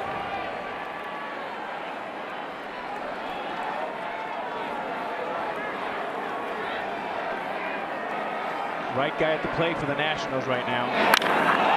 And Rendon swings and sends a drive to deep left field. Cespedes circling under it to retire the side. Almost. Wow.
So far, and moments ago, Buster Olney caught up with manager Dave Martinez. Dave, Bryce Harper with his 6th home run. That's as many or more than 6 teams in the big leagues right now. Why do you think he's gotten off to such a great start? You know, he's really concentrating on trying to stay in the middle of the field, and he's been working with K-Long just to try to stay right in the middle of the field. I mean, he's got a lot of power to straightaway center, so when he does that, he gets really long in the strike zone, and he's able to stay through the ball longer. You've got Daniel Murphy in the dugout. He's on the disabled list, but you wanted him here. Why? I want him here for his leadership. I mean, he's into the games, you know, and he talks to all the players. He keeps them going. He's a big part of what we do here. Dave, thanks. Boy, and another guy who's a pretty big part of what they do here, Anthony Rendon, almost changed the narrative here on this cold Sunday night. That ball off the bat of Anthony Rendon almost got out, and it would have been our 2nd grand slam of the evening. Yeah, just how we figured this wouldn't go, right? It's cold. You think that nobody's going to be swinging for power today. Quick at-bats, a lot of ground balls and jam shots. It's already 4-3. We've seen 2 home runs. Nice to see Nanook of the North here tonight. As Jay Bruce leads things off against Tanner Roark in the top half of the 5th. There's a few of those up here, too. Bruce takes a strike. Let's take you back to the swing that ended the previous half inning. Oh, I thought he got it. And Alex called it right here with this pitch. Could be the difference of the game. And he got barrel on it, got a little underneath it. I thought it was gone.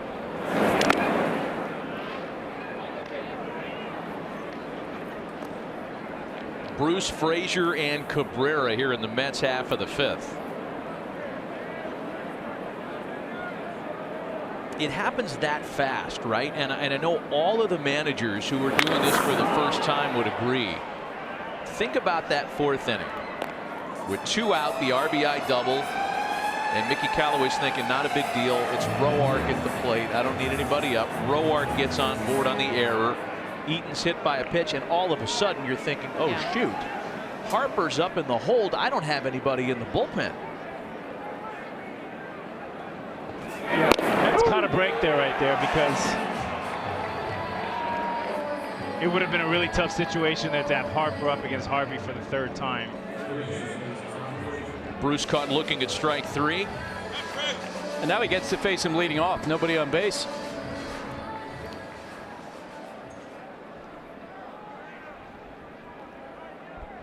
Yeah, nobody up in the Mets bullpen at this point, so that situation kind of normalized, and Harvey will continue. Here's Frazier for a 3rd time now. He's walked twice tonight.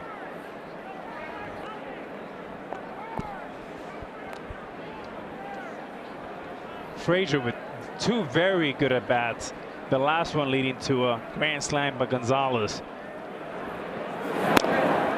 Laid off a good sinker in the first at bat and a good slider in the 2nd at bat.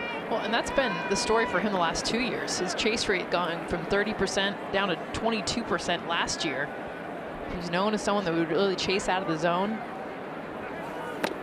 And it's unusual then why he would have endured the career low batting average last year. You'd think making those adjustments, chasing less, that would translate into a higher batting average. It didn't necessarily happen. A ball and 2 strikes to Todd with 1 gone and the base is empty.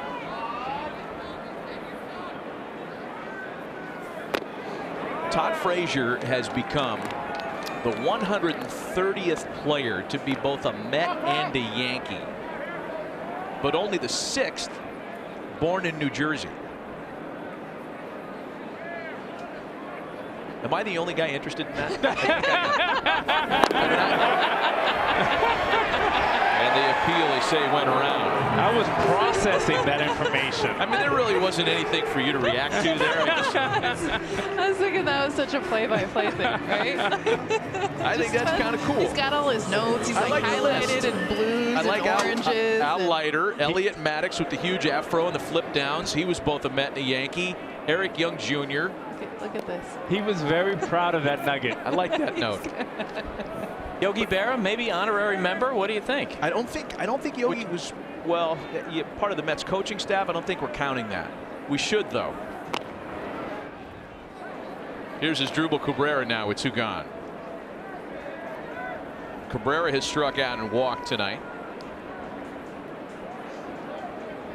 The strikeout and the walk. The strikeout, the walk, and the home run. The 3 true outcomes, and that's been the story on this side of the scorecard.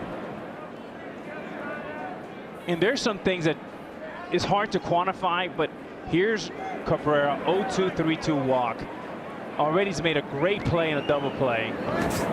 And with no hits, has contributed to the New York Mets 4-3 lead so far. You know, you look at the score, and the Mets have the 1-run lead. The bad inning for Roark in the 3rd. I feel like he's pitched a lot better tonight than a guy who's on the short end of a 4-3 game. But as Asdrubal Cabrera has just made it a 5-3 affair.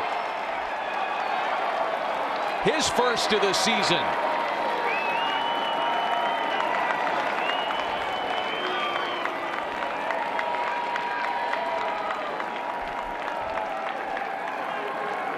And we talk about the quality of player that Cabrera is. There's so many things he can do to help a team win. From bunting to this, a home run. Like we said earlier, picking his spots early in the count where he can do some serious damage. Well, having an understanding of where Roark has been trying to pitch him all game long. Adrian Gonzalez now grounds to the right side with Roark covering. He wraps up the inning, not before another long ball can pad the Mets lead. Bryce Harper leads off in a 5-3 Mets ball game. Handy.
Taco Bell, a 5-3 lead for the Mets with intentions of sweeping this early April series here on visiting turf. Back with Alex Rodriguez and Jessica Mendoza, Matt Vasgersian and Bryce Harper leading things off in the home half of inning number 5. A homer and a single for Major League Baseball's early season home run leader.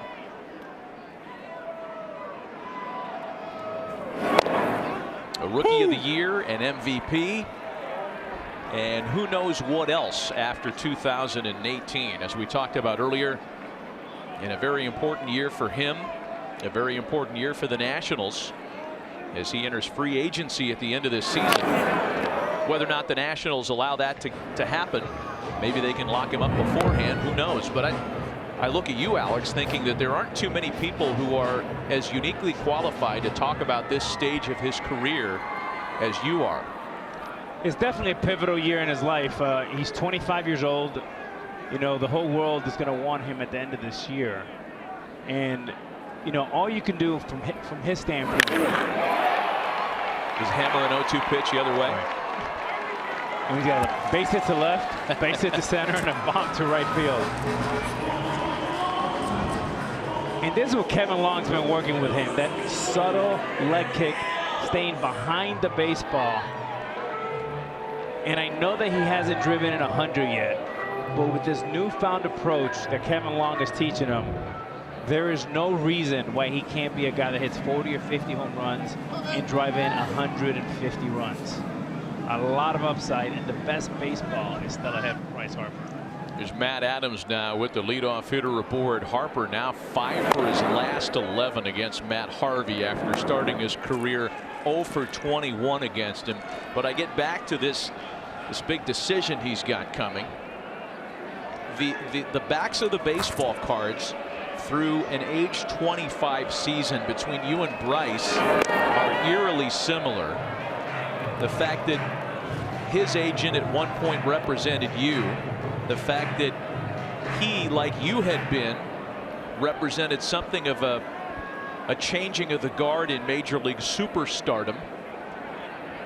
He, like you, had some detractors. I mean, it's pretty incredible how he's walking a parallel life. So what's next for him? How would you advise somebody about to enter this phase of a career? You know, man, I don't think I'm in a position to give Bryce Harper advice. Number one, I don't know him that well. But I will tell you this, if I was to go back to as an 18-year-old and would give myself some advice, I would do things a little bit different. I've really thought about, boy, this is a tough one, man. That was a long time ago in Seattle. That's okay, think about it, because we just had ball 4 to Matt Adams. There's runners at first and second now. I think what I would have told myself is trust your gut. You know, inside, I know you have the right answers.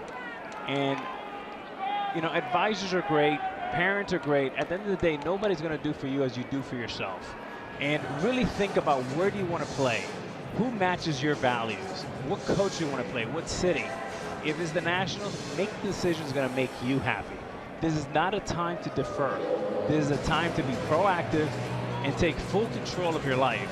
Because this decision right here, probably along with just who you pick to get married, is probably the most important decision of your life. So for you, when that time came for you to leave Seattle, I know the Mariners would have loved to keep you around. I know they put their best foot forward, at least according to reports. Did you, and you landed in a place that none of us saw coming, the Texas Rangers. Was there something else you had in mind that year? Did you direct yourself to the Rangers? Yeah, I mean, for me, I was growing up in Miami. I grew up a huge Mets fan. You know, Keith Hernandez was my favorite player. And I thought that I would make great concessions to go play for the Mets. And I thought it was just a great story for baseball. It would have been a great story for me to play for the team that I came up watching. And I thought Mets-Yankees, that would have been just a great rivalry. And they had a great shortstop. I would have played short with the Mets. And I would just say this, if I was to do it again, Matt, I would just take control of my career a lot more. 0-1 the count to Howie Kendrick, batting with runners aboard and nobody out here. Alex, I remember when that happened about 2 weeks after you signed with the Rangers. I remember reading an interview from you where you basically said, you know, all things being equal, I would have rather played with the Mets. What do you think happened? I'm not sure what happened, Buster, but again, being proactive, I would have probably called Fred Wilpon, met with him myself, and sometimes there's nothing better than a face-to-face meeting, and I think that's just the way to take control of your life. Ball and 2 strikes, the count to Howie Kendrick. And that's the fine line, though, between your representation and your own needs, is probably being able, in Bryce Harper's situation, and the biggest point in your career and in his ultimately right now, is being able to take control. At the same time, though, I'm sure it's a tough decision when you have a lot of people in your ear. Ball and 2 strikes to Kendrick. Well, you guys saw it last spring of 2017. Steven Strasburg agreed to a 7-year deal to stay with the Washington Nationals. And what I've heard from everybody involved, that Steven Strasburg, who could have become a free agent, made that happen. Scott Boras represents him as well. and he talked to Scott. He made it clear he wanted to stay in Washington, and the Nationals made it happen. If Bryce wants to stay here, I guess same thing. He grabbed the bull by the horns. Harvey's next 1-2 pitch, and Kendrick sends it back up the middle. Rosario gets one himself and then doubles off Kendrick at first.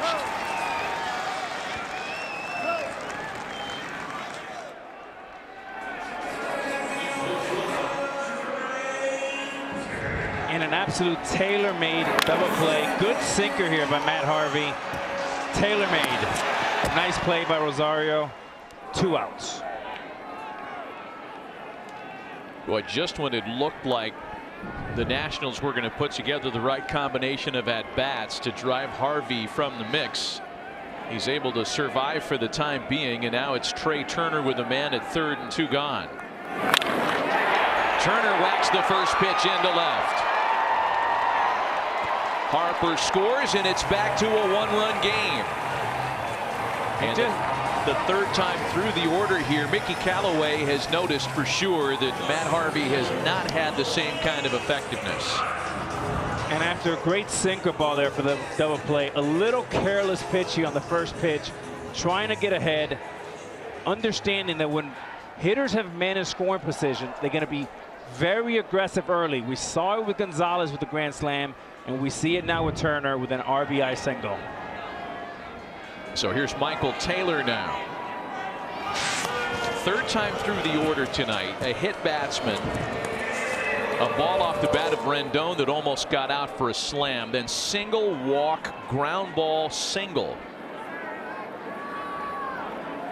Taylor, you'll recall, lined out on a well-hit ball back in the second as Robert Gaselman is ready to go in the Mets bullpen.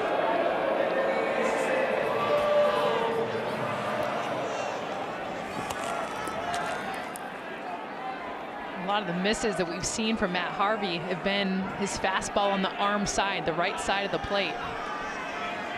It's his slider that's really saved him tonight. There's one that they get a called strike on. Taylor tried to check it, but apparently went around on the appeal to Joe West. A swinging strike, that is. 0-1 to Taylor. There goes Turner. Well, he'll steal a bag without a throw. I've been waiting for that. Just a matter of time, right? 5th bag in as many tries.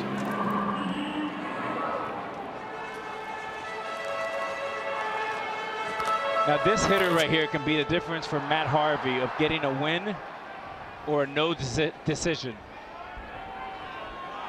And probably the last hitter he faces either way. Got the tying run in scoring position, fastest man on either roster, and it's a ball and 2 strikes to Taylor now. Well, since 2016, it's that 3rd time through the order that's been the problem for Matt Harvey. A 376 opponent's average 3rd time through during that time. Hoping it won't be his undoing here tonight. Taylor with a bouncer to the right side. Harvey abandons ship. They've got Turner hung up now. And the Mets are able to execute and prevent the run from scoring, ending the inning at the same time. It looked as though the Nationals have a gift. Instead, it's the Mets who continue to lead by a run.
See ya! His first one in the Bronx. Did he get it? He did!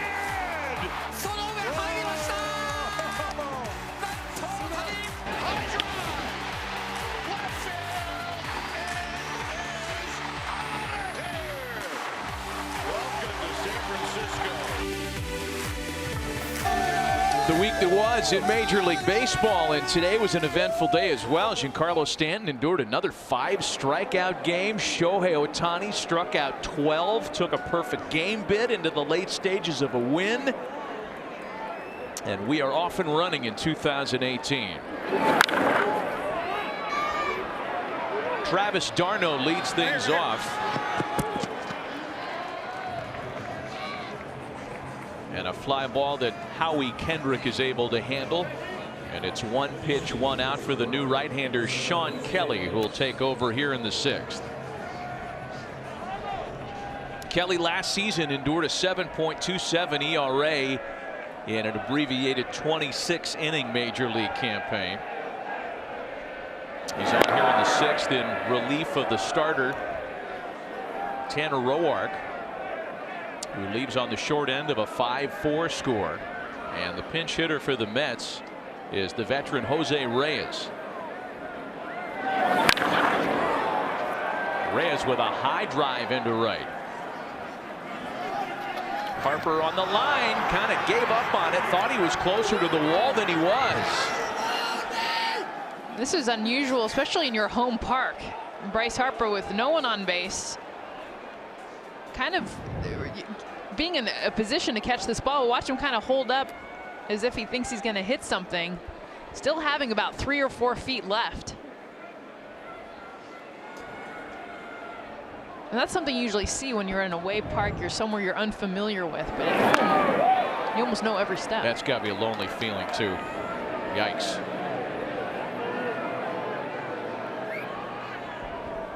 A ball and 2 strikes to count to Jose Reyes.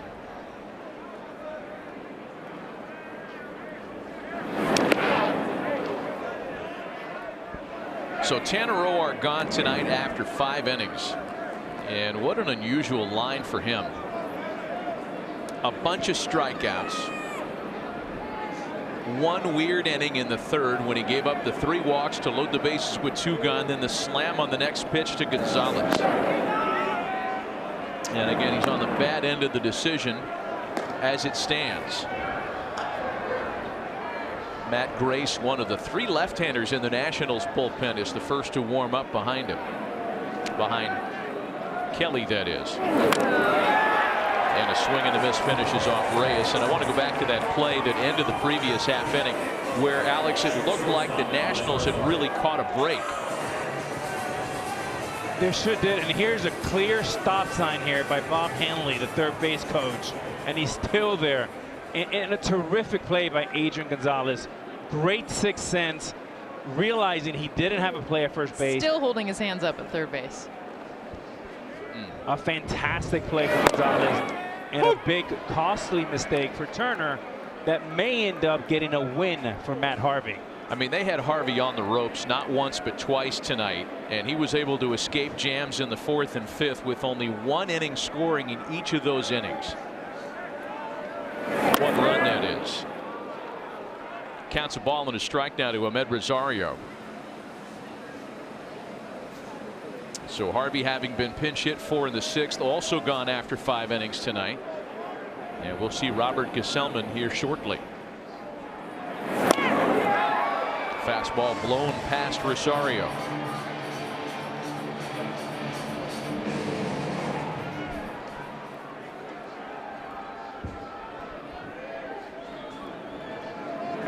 Two of the 9 strikeouts for Roark tonight on Rosario's line. Bouncer to third for Rendon to wrap up the side for the right-handed reliever Kelly. Still 5-4 Mets.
Takes over after 5 innings from Matt Harvey tonight.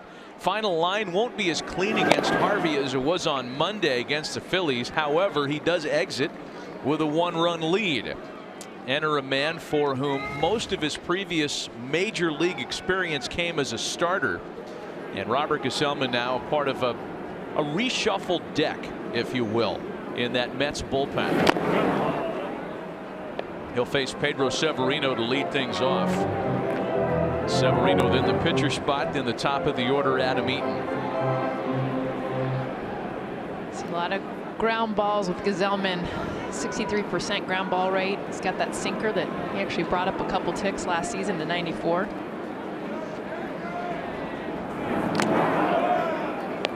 Well, Robert Gaselman last year a 5.19 ERA in 22 starts.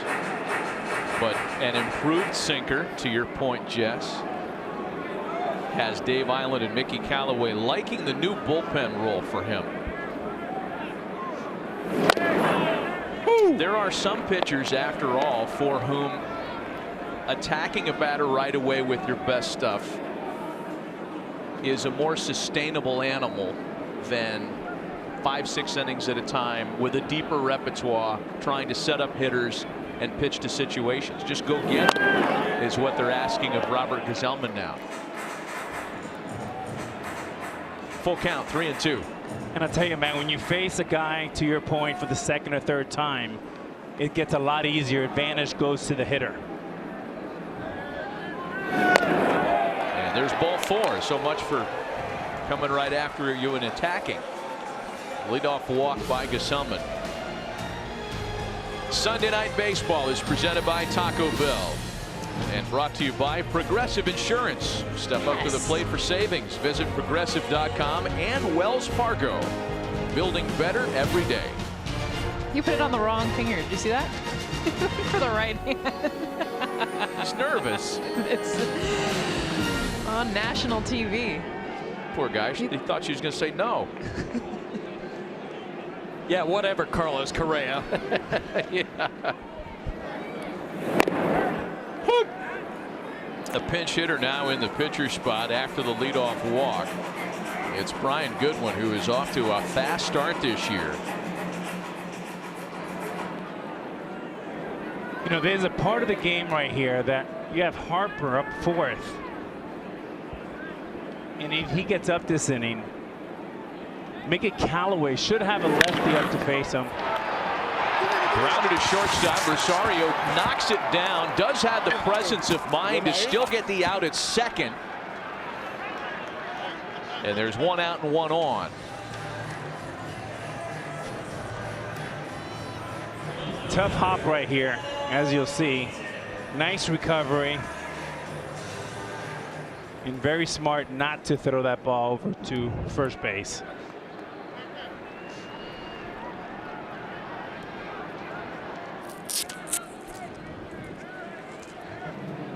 So now Adam Eaton. Rendon, then Harper in the hold. Eaton has been hit by a pitch in 3 trips to the plate tonight.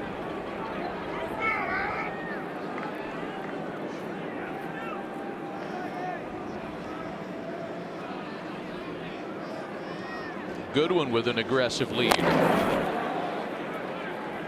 Matt and Alex, I mean, think about it, a lot of eyes, a lot of the conversation we even had was around Matt Harvey tonight, and coming in for a second start of the season, the history here in New York, the new manager in Mickey Callaway, the conversations we've had with him and what he's honed in on, knowing that he's not going to be the Dark Knight that he was at 15, but what kind of stuff does he have post 2 major surgeries and honestly 2 big seasons where he struggled?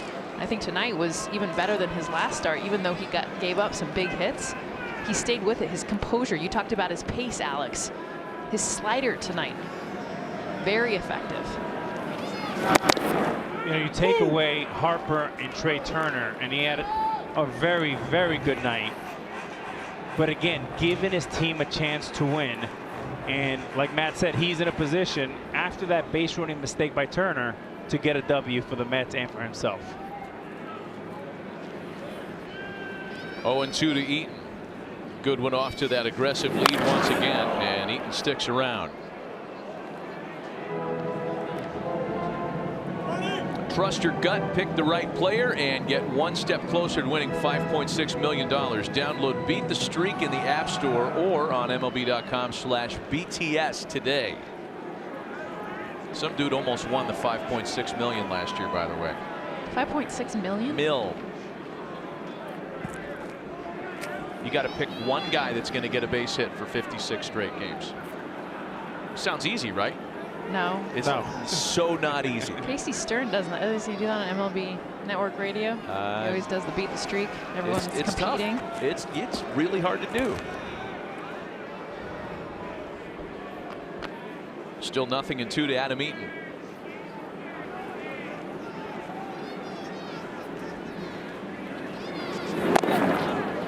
It is amazing how much better of a team the Nationals are with Daniel Murphy in the lineup. Since he got here in 2016, they're 162 and 108 at a 600 clip winning percentage. But not only does he help because he is their best pound for pound best hitter in that lineup, who's a contact guy with power. As Goodwin runs, throw down to second, gets away. Mets still haven't thrown anybody out this season. And Goodwin, as the tying run, gets into third. Davey Martinez talked about how aggressive this team was going to be on the bases, even more so than last season. They've got the speed, they've got the athleticism, and you see it here with Goodwin. He gets a good jump, good read on Gaselman, but watch him read where this ball goes, pops up, and the speed to be able to get to third base. This is a team that you're going to see steal a lot of bases from a lot of different players. Alex, I covered catchers who hated it when a shortstop made a play like that. They felt like they should knock it down. You played shortstop. How did you feel? Well, that's exactly right, Buster. On the ground to the drawn-in infield, and Rosario gets to this for out number 2, and you can hear Eaton not happy with himself as he crosses the bag. Buster, to answer your question, the minute he was safe from the minute he left first base, you have to convert yourself into a first baseman and make sure that ball stays in front of you, especially with one out, because that tying run, you do not want that run to go to third base. Again, the Nationals with another opportunity to get on the board and get to the Mets. Now there are 2 gone for Rendon, who hit that long fly ball to left with the bases loaded back in the 4th. That ended up finishing off the inning. Rendon here with a chopper to shortstop. Robert Gaselman, like Matt Harvey did for 5 innings, in and out of trouble, hanging on to a 1-run New York lead.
the Nats.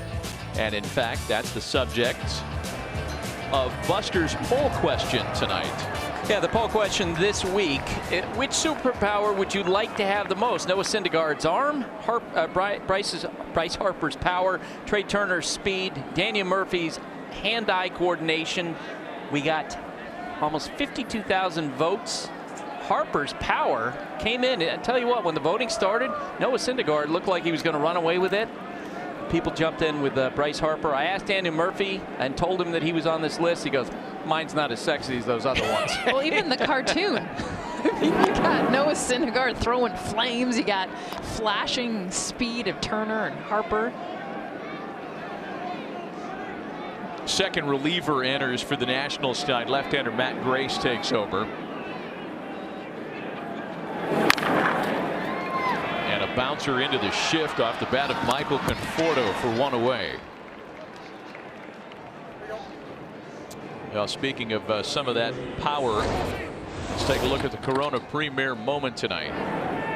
And Bryce Harper's major league leading 6th of the year. And that's as good as it gets right there. Sweet swing, power, flexibility. Jessica, like you say, torque for his 6th home run of the season.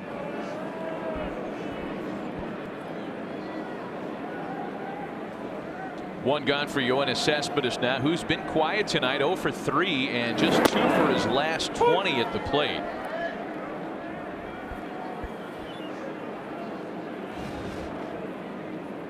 Matt Grace making his 7th appearance of the season already.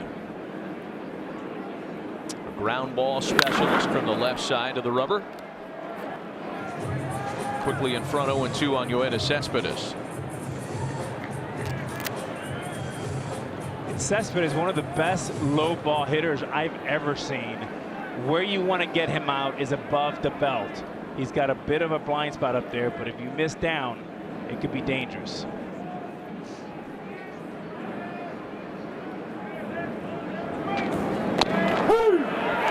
Got him looking. And by that description you just gave us, in the perfect spot. Built for Baseball presented by T-Mobile. T-Mobile's the best network for streaming baseball because your stadium should be where you make it. Nats. W, here we go. Jay Bruce now with 2 gone and the base is empty. Grace looking to make it a perfect 6 up, 6 down out of the Nationals bullpen so far tonight.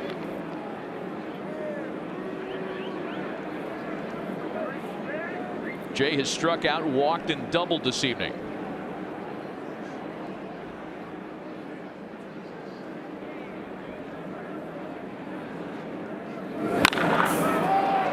Bruce sends a fly ball into straightaway center. Taylor's got it. And it's still a 1-run game as we get into the 7th inning stretch tonight with Bryce Harper leading things off in the bottom of the inning. Still 5-4 Mets.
One-run ball game tonight. It's been a fun one to watch as we get you out of the 7th inning stretch and into the home half of the inning.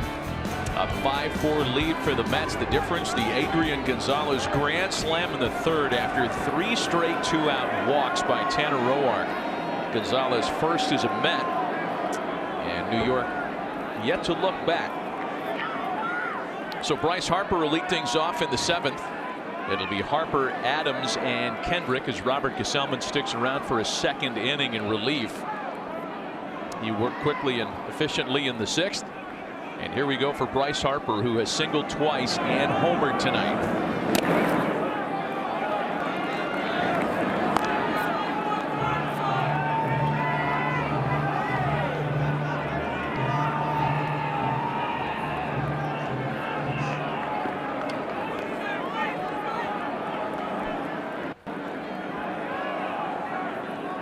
See Darno's set up way off the plate, and they missed down and away 2-0. Bryce Harper starting this week much the same way he started last week.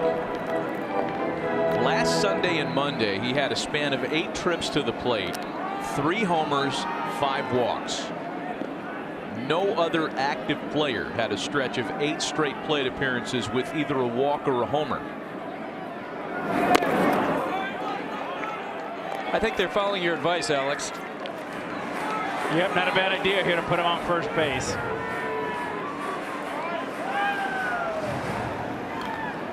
And Buster 100% here. He has the green light. Bright green. 3 balls and no strikes to Harper. And he lays off. There's ball 4. Been on base all night long, Alex. He's had a perfect night. Fastball, 93. Changeup. And a fastball. Perfect night. 112 miles exit velocity, showing his whole entire arsenal. And you know, you think about a guy like Harper, who's been a heavyweight ever since he came out of Las Vegas. He always has gone for the knockout punch. And what Kevin Long is talking to him about is introducing a jab. And what that means is what he did yesterday. 2-2 count, 8-ball outside black, home run left center field. He came in and told Kevin Long, that's the 3rd home run I've ever hit in my life on an 8-ball to left center field. But it was a jab punch that ended up turning into a knockout, and that's the point. Sometimes those smaller, shorter swings, it doesn't have to be the big, huge, explosive swing to hit the ball out of the park. When you're a guy like Bryce Harper, your jab punch, your little get to contact on an 8-ball off the plate can leave the park. And that's what's going to take you from 99 RBIs to 125, 130. A ball and a strike to Matt Adams, who has doubled and walked tonight. And he falls behind on a good changeup that time, 1-2.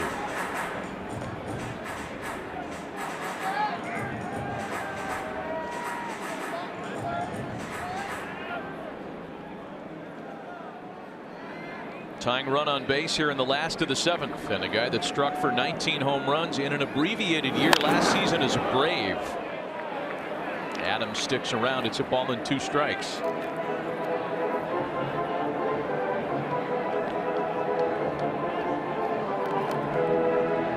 Howie Kendrick next, Turner to follow. This part of the lineup seemingly has had opportunities to hit with runners on base all night.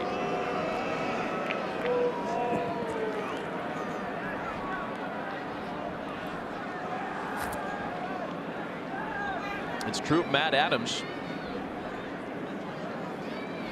He's had Harper aboard for much of his night tonight, and takes a look at a high strike for a called strike 3. Let's take you back to the quote-unquote 8 balls, the 8 baseballs, that is, laid across the plate, each representing a different part of the zone again. And the 8-ball home run for Bryce Harper today. This was yesterday, Matt, on an 8-ball, 2-2 count. Just a simple jab. When you're as strong as Bryce Harper, that's all you need. 400 feet, left center field, home run. And what I was so impressed that he said, the fact that he actually knew it was the 3rd home run he's ever hit on an 8-ball the other way was really impressive. The thing that I marvel at is that you've got a guy speaking an entirely new hitting language now, thanks to what Kevin Long has brought here. And I think for a lot of us, Alex, that don't speak that language, the lay fan, it's unclear how a hitting coach in such a short time can make such a big impact in a guy who's already a superstar. I can tell you firsthand of Kevin Long and what impact he had in my career. I know 2006 was one of my toughest. He came in, and then I had my best year of my career in 07. And what a good hitting coach does, I mean, part of it is just building trust. And Jessica, having brutal conversations. Lined over Rosario into left center field. Harper to the next station, and there are runners at first and second with one away.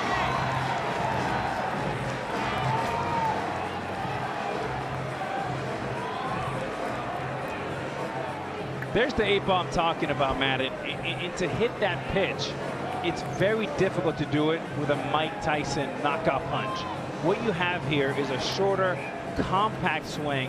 It's just a jab. And when you're Bryce Harper, you can get that 8-ball and hit it out to left center field. Jessica, very difficult to do. Very few hitters can do that. To have power on a pitch that far off the plate. Well, talking about the Kevin Long effect, if you will, you experienced it firsthand, and here are those seasons that you speak of, Alex, added to your OPS. The home run total jumped like crazy, as did the RBIs, all with Kevin Long in the cage with you. But it's got to take some buy-in. I mean, you're Alex Rodriguez in 2006. It's Bryce Harper, who's already got an MVP. I mean, this isn't like you're a struggling hitter. How did he get you to buy in? Yeah, first of all, he flies out to Miami. He sits down and has a very honest and brutal conversation. And that's step one. So build trust. Number two, he's an architect. He's an engineer of the swing. And the third thing is you become brotherly. There's many ways, if a hitting coach is doing his job right, you become much like a therapist. Trey Turner with a bouncer, a broken back shot for Frazier, who lost track of the runner, is still able to tag Harper. Boy, that play went bad and looked like it was going to go even farther south until Frazier did make a recovery on the runner headed his way. Boy, Frazier just mistimed this thing right here. He was in between going to second base and felt he didn't have enough time, and boy, he caught a really big break here by tagging Harper.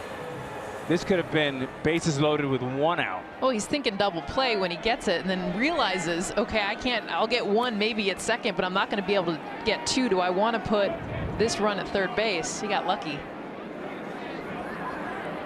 So it's Kendrick and Turner aboard with two gone now for Michael Taylor. Taylor is the lone starter for the Nationals tonight that has been unable to reach base.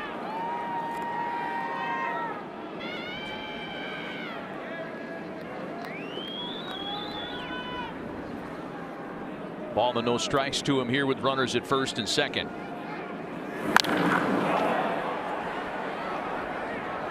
Stand corrected there. Michael singled in the fifth.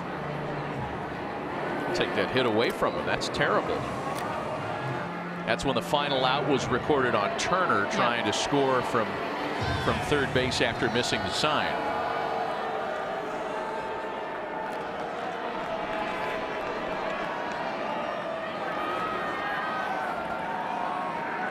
Mets pitching responsible for only one 1-2-3 inning tonight. Again, it feels like the Nationals have had all kinds of opportunities this evening.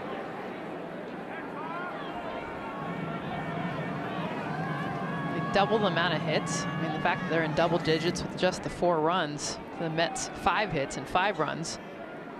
Every inning challenging. Chased a slider in the dirt that time, and it's 2 balls and 2 strikes.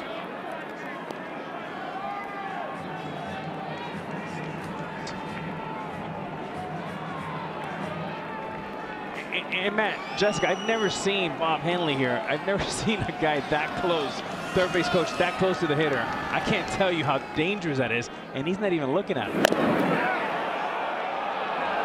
Tough take and a good one, and it runs it to a full count now, 3-2. mean, he's obviously there to be able to get the best view, but don't you think he could get it right after contact's made? That's and run down the line? I'll tell you here, on a 3-2, this will release the runners. And on any single, expect Trey Turner to score from first. Through the hole into left field, a tying run being waved around, and it's a 5-5 ball game.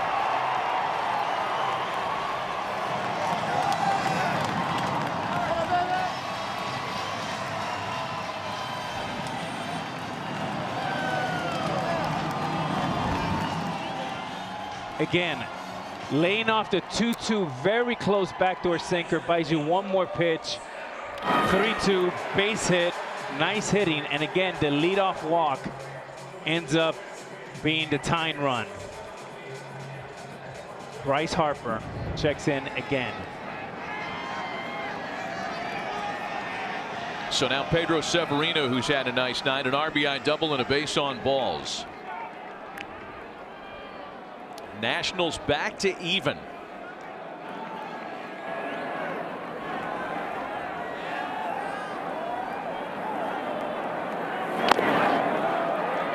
Severino trying to give them their first lead since the second inning tonight.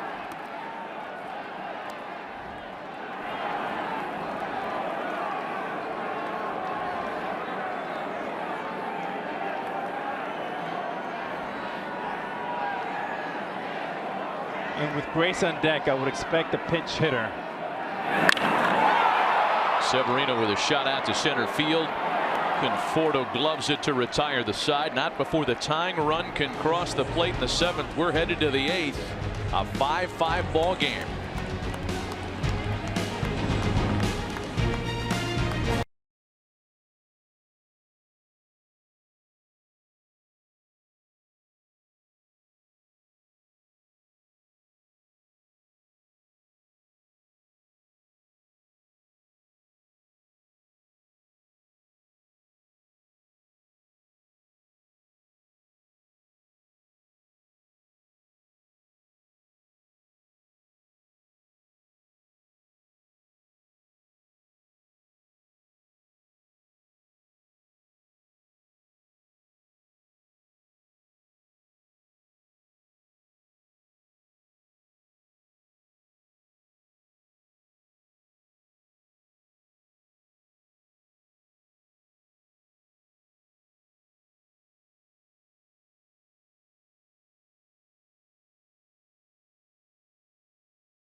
The power of the dollar with the new $1 triple melt burrito.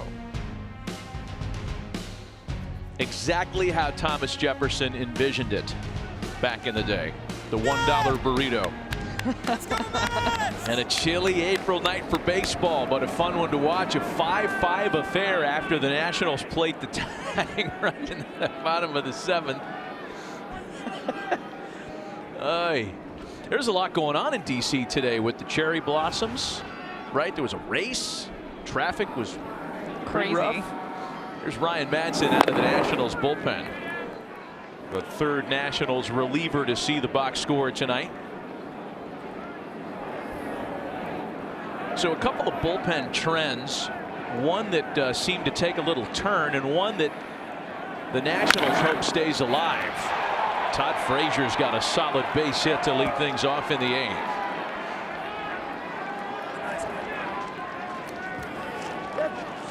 You can watch every out-of-market regular season game live or on demand at home, in the office, or on the go with MLB.tv. Your subscription includes MLB At Bat Premium, allowing you to watch live baseball on your favorite supported devices. Blackout and other restrictions apply. Visit MLB.tv for details. Go-ahead run aboard for the Mets in their half of the 8th. And now it's Asdrubal Cabrera who has homered, struck out, and walked tonight. And Mickey Callaway has options here with Cabrera, who can bunt, he can hit a run, and he can fly out to center. It's a fly ball for the second baseman Howie Kendrick, and there's one away. So here's the trend that the Nationals hope continue if these guys all enter the box score. The Nats entered this series 13-0 when the combination of Ryan Madson, Brandon Kintzler, and Sean Doolittle appear in a game. That dates back to last year, of course. This year, they lost on Thursday, the series opener, with all 3 of those guys in the game. Been a little clunky so far this weekend, at least for the Nationals. This was a team that looked like it was just going to roll right through everybody again after the first series. Teeny tiny sample size. Adrian Gonzalez lays off a pitch up and away, and it's a ball and a strike. It's important for them to stay under control and not let the season get away from them. Their best players should be coming back early in May, and Daniel Murphy. And it just changes the whole complexion of this team. It makes the lineup longer. He brings intensity. He's very vocal. And the other thing, Matt and Jessica, he can pick anything up. So if any pitcher is tipping something, not only would he get it, but then he'll spread the word with all his teammates, which makes them all better. Gonzalez can't lay off that high fastball. 2-2 now. Do you think he's doing a little bit of that, though, from the bench? Like being able to not play, still look for stuff, share it with your teammates, even if you're not in the game? Yeah, it's a great question, Jess. The point is, when you're playing, you're just more connected, right? When you're rehabbing, 90% of your thought process is, how do I get back in the lineup? And Gonzalez pops it up.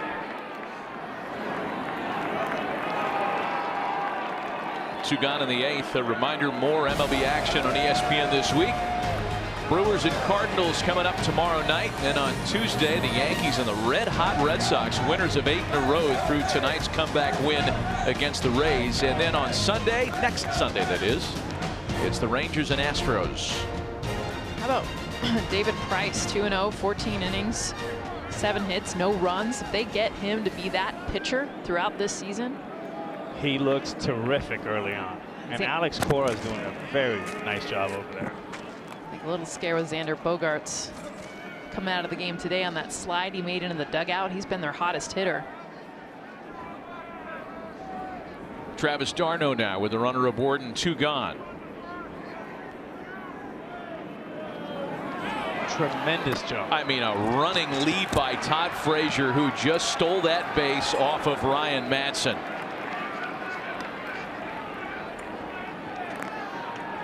And why he can do that, you start timing a pitcher, 1001, 1002. You do that for 7 or 8 pitches, boom, you're off to the races. Tying run in scoring position now with 2 gone for d'Arnaud.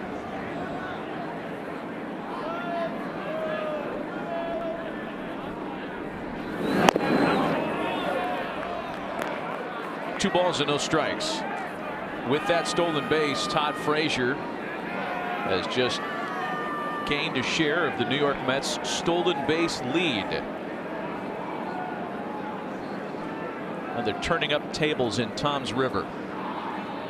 Don't get used to us saying that, by the way. He will not be the Mets stolen base leader come August.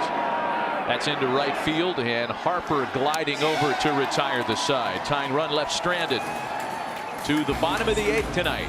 Still a 5-5 ball game.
you find out in the worst of times just how great this place really is.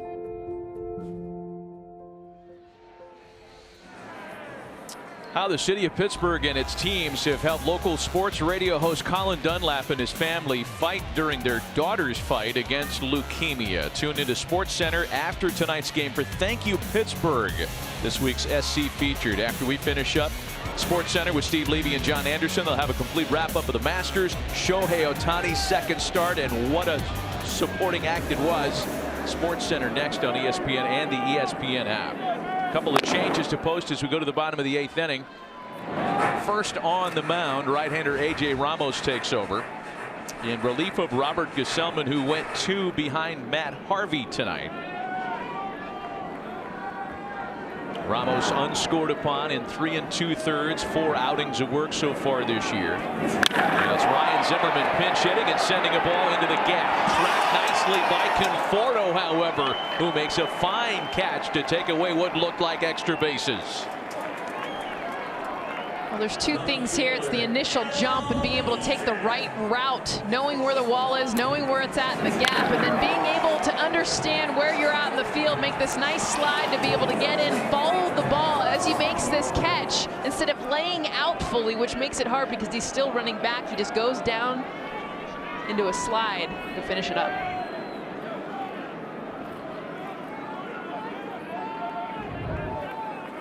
So now back to the top of the order, Adam Eaton. He has been hit by a pitch in 4 trips to the plate tonight.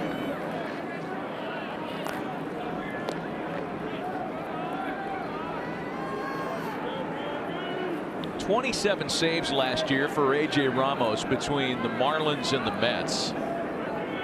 And a part of watching the Mets early on this year that gave fans a lot of cause for optimism was watching how Mickey Callaway and Dave Island kind of disregarded the traditional bullpen assignments and started mixing and matching their weapons based on leverage situations. Game already earlier this year where Ramos appeared in the 6th inning to cool off a fire against a hot part of the order. There's going to be no formula this year for the Mets, and that's not to speak ill of any previous managerial philosophy, but I think fans will notice it's going to be done a little differently this year. Yeah, and Dave Island was a wonderful addition for the New York Mets. And Mickey Callaway and Dave make a really good combination. Island was with me with the Yankees in '09 when we won the championship. And they do a really nice job of playing good cop, bad cop. Terrific acquisition for the New York Mets with Dave Island. Mickey Callaway has left the job of being the pitching coach entirely to Dave Island. Mickey joked how he finds himself pausing near the bullpen, wanting to watch and moving on. Adam Eaton sends a ball out to center. This one's to Conforto's right. And there are 2 away. As we know, there aren't many that come from the pitching background to become a major league manager. Buddy Black's been able to do it successfully in San Diego and in Denver. And in all the previous instances of a pitching first guy managing, whether it's John Farrell, whether it's Bud Black, an important part of that is completely yielding the pitching responsibilities to your pitching coach. Don't be that micromanaging meddler who says, well, you know, I'm going to do the pitching too. Well, that shows you the trust that he has in Dave Island, because that's a hard thing to do, and Mickey's admitted it. I mean, as Buster mentioned, he's got to walk by the bullpen. Literally, he's like, I close my eyes, I look the other way. Don't look, Mickey, don't look, because if he looks, he's going to want to teach. That's his nature, and he trusts Dave Island so much, which is why he brought him on to say, look, this is yours. We'll converse, we'll have conversations, but I'm giving you the reins. Ball and no strikes, the count to Anthony Rendon. Hey, look out. And Mickey Callaway has a terrific personality. Here's a replay here by A.J. Ramos. Just a slider that didn't do much. It helps that it's 79 at your head. Makes it a little bit easier to duck.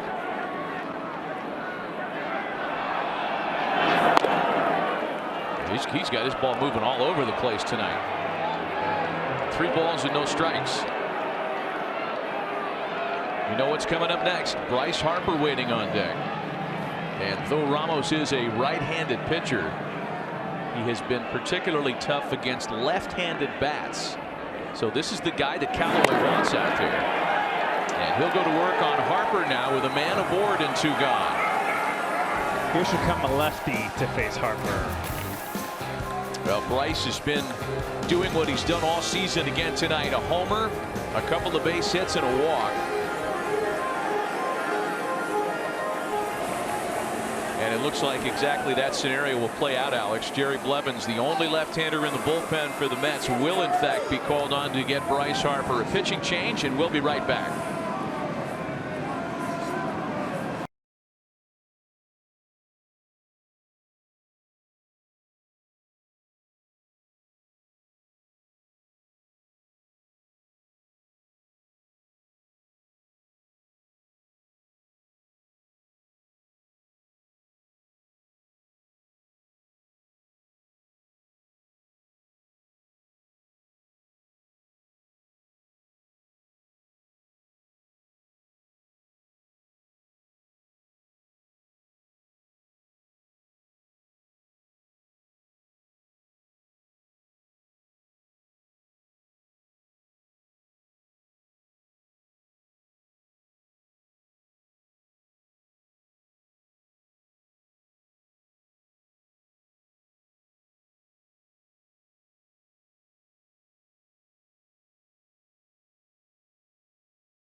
Texas a week from tonight for the Rangers and Astros. Sunday Night Baseball presented by Taco Bell. We did that shoot and tried to find Buster to have a role in it too, but he was busy doing a podcast, a blog, a column, and a series of sit-down interviews. Well, here we go with Bryce Harper. And granted, A.J. Ramos is very good against left-handed batting, and in fact has good career numbers against Harper. But this is the guy the Mets chose. Jerry Blevins will enter. Go-ahead run on board with 2 away. Harper has not been responsible for making it out tonight. 2 singles, a homer, and a walk.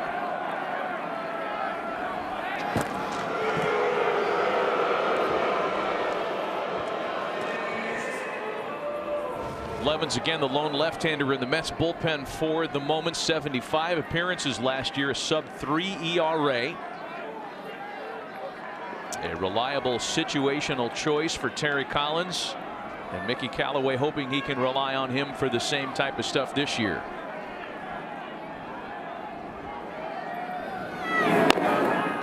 Harper and Blevins squared off yesterday, and Bryce drew a base on balls that at-bat.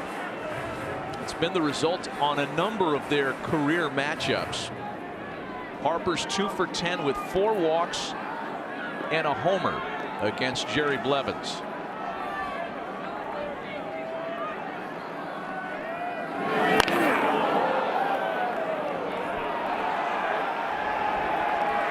.71-mile-an-hour curveball, and just an outstanding swing for Harper again, Jessica. Terrific swings all night, balanced, and that's as good of a swing as you can have of a 71-mile-an-hour curveball. And normally it's the imbalance that you see with Harper. You're going to see a foul ball hit that way the last 2 seasons, but it's going to have so much more tail because his lower half is usually bailing. It's flying towards right field. How the heck did he time that pitch so well? His balance. I mean, one thing that Kevin Long has him is working down through the ground, using his ground as his best friend, not his enemy, and taking that back knee straight down to the ground to create leverage. 1-1. 2 balls and a strike to Harper. One of the main things that Kevin teaches is back knee down to the ground. And in many ways, that's how he creates launch angle.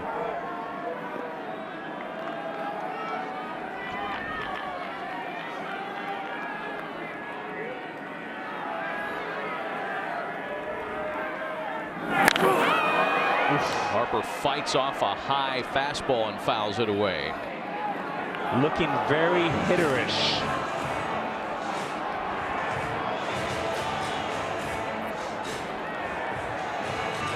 Sean Doolittle was up earlier. He has just gotten back up, thinking about maybe an 8th inning lead, creating a save opportunity.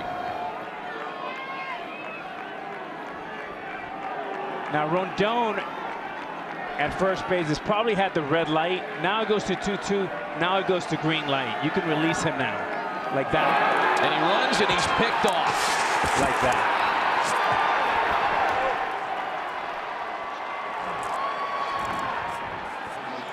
Bryce Harper will in fact lead off the bottom of the 9th. We'll go to the top of the inning.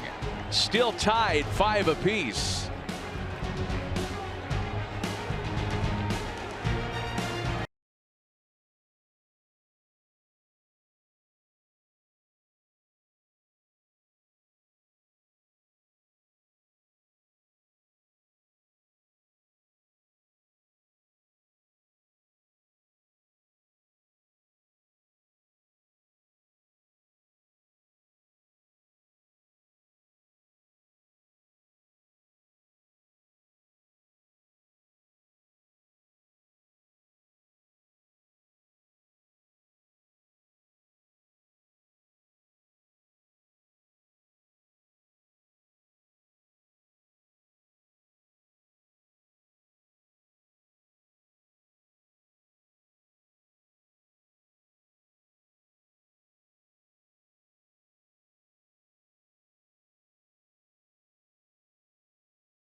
And Jalen Rose, they'll be talking sports from New York City's South Street Seaport. It's also available on the ESPN app.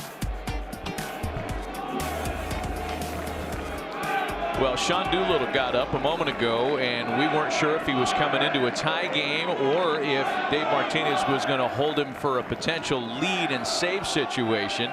It is still tied. It is Sean Doolittle who will appear on the mound for the Nationals.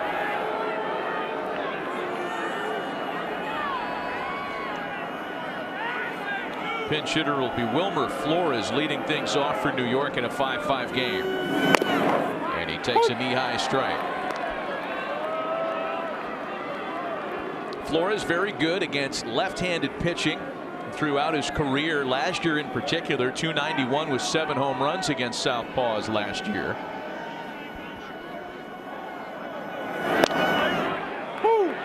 Behind 0-2.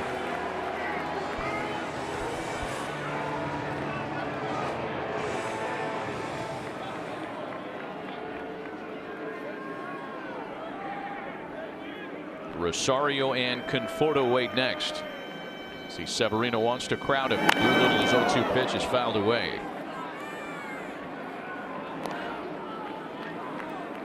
not exactly the 7 train army, but there is a contingent of Met fans here.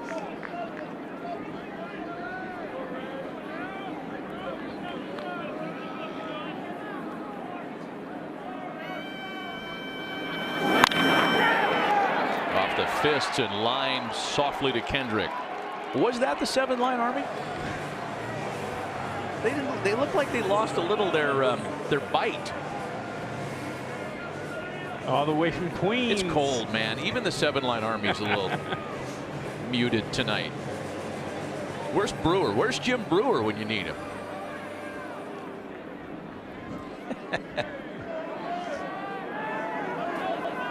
One gone for Ahmed Rosario. So our colleague David Ross did not bring a jacket tonight. He was freezing to death. I gave him my jacket, guys. I got it back after he did baseball tonight, and there were 2 items in the pockets. And I was thinking like a wallet, Dancing with the Stars money. Okay, what were they? What were the items? And I was worried too, maybe something that would get me arrested. I was going to say, can you say it on TV? But no, hand warmers. Thank you, Rossi. Yeah, there you go. That's a good handoff. Ball and a strike to count to Ahmed Rosario.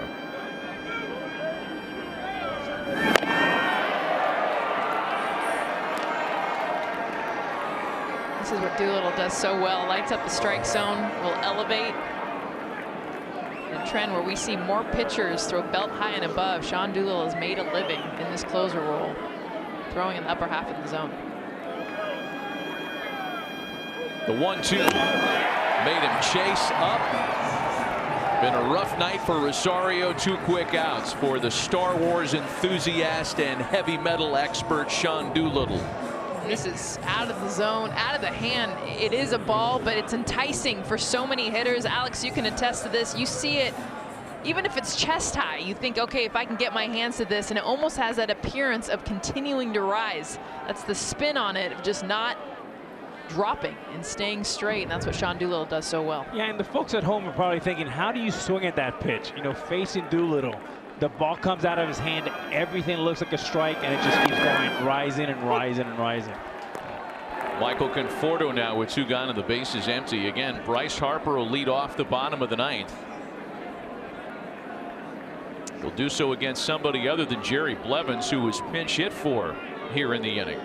So he'll have an at-bat against a right-handed adversary to lead off. And it'll be Matt Adams to follow, another potent left-handed batter. Wondering if we see Zimmerman come in at all. It'll be Seth Lugo in out of the bullpen.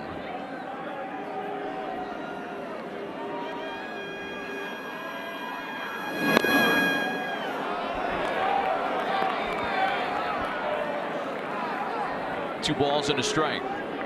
And honestly, if Harper gets walked, which you expect that to happen since he is leading off the inning, excuse me, Zimmerman's already pinch hit. It's where you think about who hits after Harper, how much threat they are. Big swing and a miss by Conforto here to make it 2-2.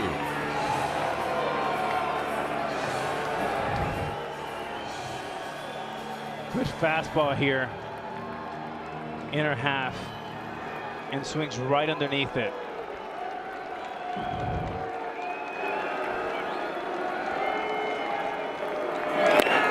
He got him.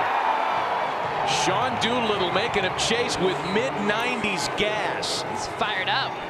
Sets up Bryce Harper and company for some possible walk-off dramatics here in D.C. tonight.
Tuesday, the Yankees and red-hot Red Sox, winners of 8 in a row. And then a week from tonight, Alex, Jess, Buster, and I will be in Houston for the Rangers and the Astros. Little matter of determining this one tonight. Still a 5-5 tie, last of the 9th. The meat of the Nationals order against right-hander Seth Lugo on the mound for New York. Lugo, the 4th Met reliever used in this one, behind Harvey, Gaselman, Ramos, and Blevins. You'll recall Harper was at the plate when Rendon was caught stealing to end the last of the 8th. And Bryce still working on a perfect night, 3 for 3 with a walk. That's a positive consequence of Rendon getting thrown out. Fresh start, not against the lefty, but against a righty for Harper. 2 balls and no strikes. No homers in this career history, but Harper is 3 for 10 against Lugo over the years.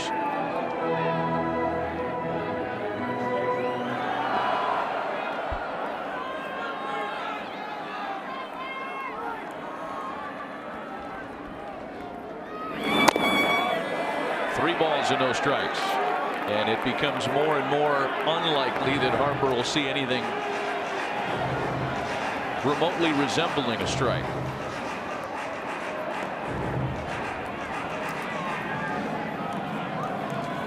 Matt Adams waits on deck.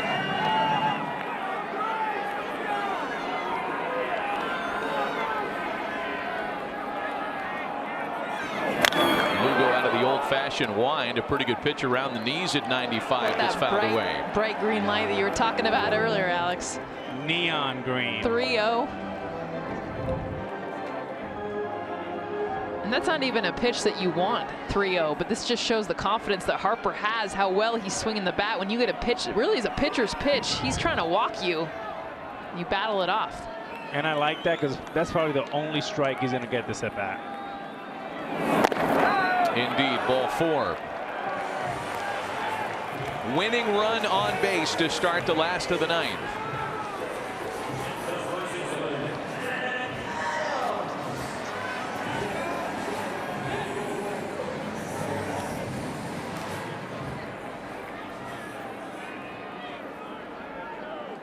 So now Matt Adams, who has struck out twice, walked and doubled this evening. Something in the gap here sends everybody home happy. And in fact, last year as a Brave, almost half of Matt Adams' hits, 40 of his 79, went for extra bases. Breaking balls in for a strike. One of the things the Nationals like about him, especially when he normally will probably be coming off the bench in pitch hitting situation, he starts tonight. He's the best hitter on this team with 95+ mile-per-hour pitches. It's 380 against that, and that's something you just don't see. Maybe that's why we've seen 2 breaking balls start the plate appearance here against him. It's a ball and a strike now. Certain things stick with you forever. And for Seth Lugo, for me, it's the nickname he wore on the back of his jersey last year during Players Weekend, Puerto Rican, referring to his own lineage. And there's a throw to first that goes bad. Harper all the way to second. Harper cutting the bag and thinking seriously about third before throwing on the brakes. Man, that ball was all the way down in the corner. He had third base. Bob Hemley, third base coach, was waving him on, and you just saw Harper tap himself on the chest. My fault, my bad. Buster's not really his bad because that's an impossible ball for him to see. It's a blind spot. He's doing his very best, but he's doing his best to look at the ball and look at the third base coach. So, you know what? Better safe than sorry. You never want to make the first out at third base. A base hit wins it for the Nationals.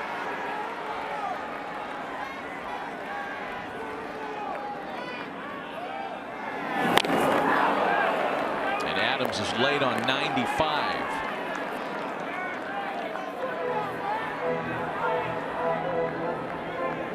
You gotta like the pass there, though, especially with the big hole between the second base bag and the one infielder that's left on the left side because of the shift. Right, just meet the baseball.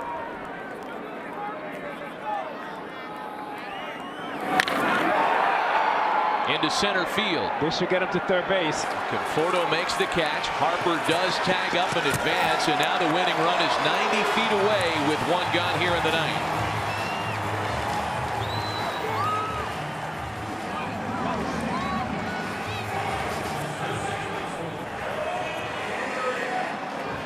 So this would bring the infield in here. And if you're Callaway, you have the option to walk him and go for the double play with Turner. And Howie Kendrick has in fact been walked. That's exactly what Callaway decides to do. Easier said than done to double up Trey Turner, the fastest man on the field tonight. So runners at first and third, one gone. And it's the only risky, but you can walk another one. I would maybe walk the bases loaded. That's exactly what's being done.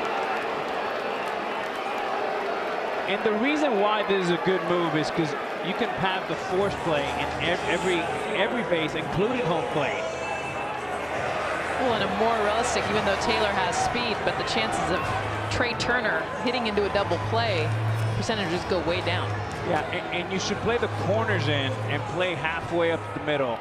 So if it's hit hard, Jessica, up the middle, you have the double play. If it's a chopper, you have the force play at home to get Harper. It was Taylor's 2-out RBI in the bottom of the 7th inning that tied it. He now has the opportunity to win it with the bases loaded and one gone in the ninth.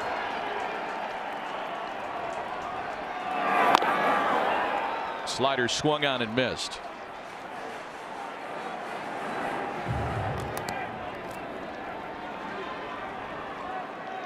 Michael Taylor, a career 400 hitter.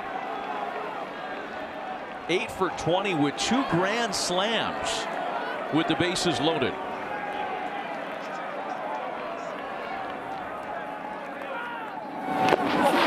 That one bounces away, but up the third base line, so Harper's got a hold, and it's 0-2 to Taylor.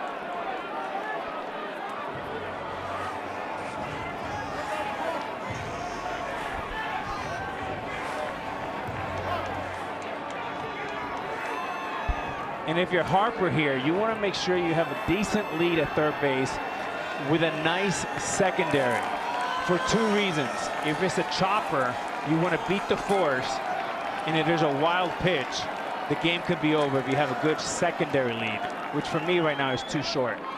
Got him swinging. A big out for Lugo.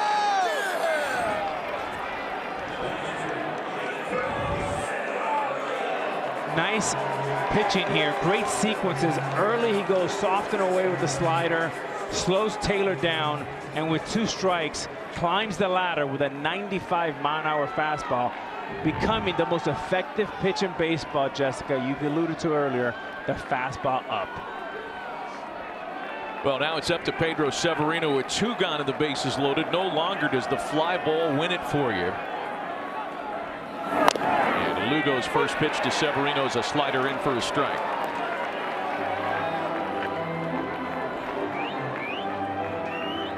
The Mets bullpen entered play tonight with the 2nd best relief ERA in the game.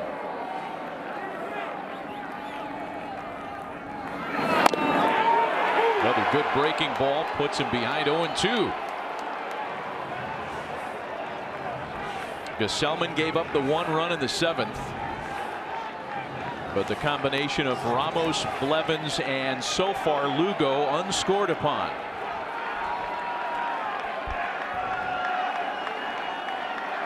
Lugo a strike away from sending this one to extra innings tonight. And that's exactly where we're headed. You talk about wiggling off a sharp hook. Some clutch relief pitching and the use of some gutsy strategy. Get this one to the 10th inning, still tied at 5.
Nationals to win the ball game walk-off style. Seth Lugo tightens up and shuts it down. And this is a clinic around the horn. I mean, tremendous conviction. A pitching clinic, slider, a curveball, a 95-mile-an-hour fastball. Good morning, good afternoon, good night. And Mickey Callaway, tremendous guts. And that's a perfect example, Jessica, where analytics are not going to tell you to walk the bases loaded. But his feel, his guts, assist, Mickey Callaway. Well, I mean, he is just so far so good. Every decision he's made is coming up roses early on in his managerial tenure. So still a 5-5 tie, and Yoenis Cespedes is the first to face the new pitcher. It'll be one of the 3 left-handers available in the bullpen. At least they were all available at the start of the night. Now all of them have pitched as Sammy Solis gets into the act. And Cespedes lifts a fly ball behind first base. That's just out of reach for Matt Adams.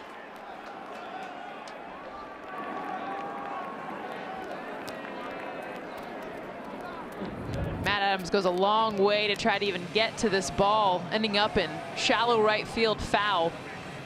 And a tough one to make over his head, just misses.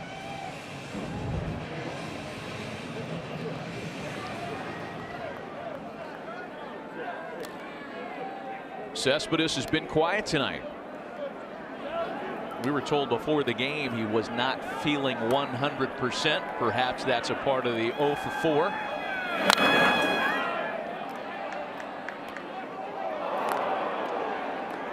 He has not looked comfortable all night, but if you make another pitch like that, it can be 1 for 5 and make him feel much better. Too good of a pitch on an 0-2 count there.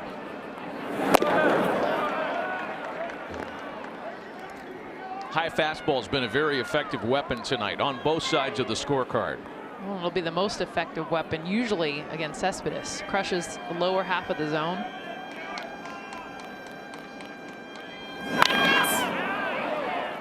Again, fouled away to stay alive, but a ball and 2 strikes.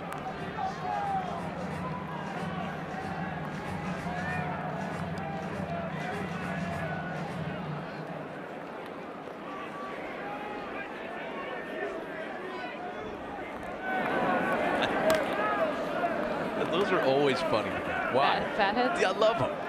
We should get you a fat head. Swing and a miss by Cespedes, made him chase.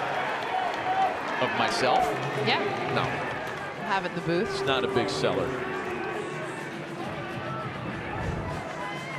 After elevating the fastball, consecutive pitches, he goes down with the breaking ball, changes the eye level for Cespedes. So after seeing everything up in the zone, you see him lunge out in front.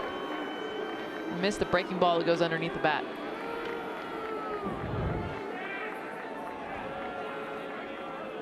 One gone for Jay Bruce. 95 and on the corner. Bruce has doubled and walked tonight.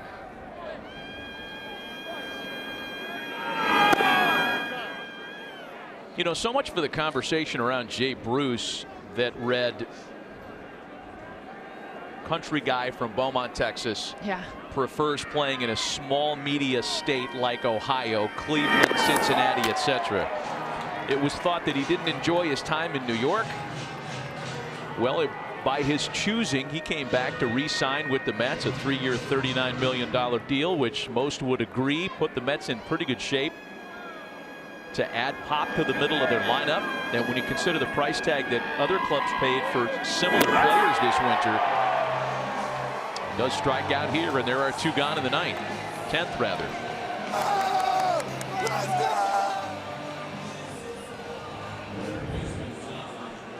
Good fastball up in the zone right here. You always want at least 2 lefties in the bullpen. The Nationals, with the luxury of having 3 lefties, you always want one in the 5th and possibly in the 7th or 8th before you get to the closer. Tonight, good sign for the Nationals. There's Todd Frazier now, who's got a hit and a couple of walks on his line tonight. Drops a breaking ball in at the knees. Sammy Solis in control here. Back-to-back strikeouts against a couple of all-star caliber hitters.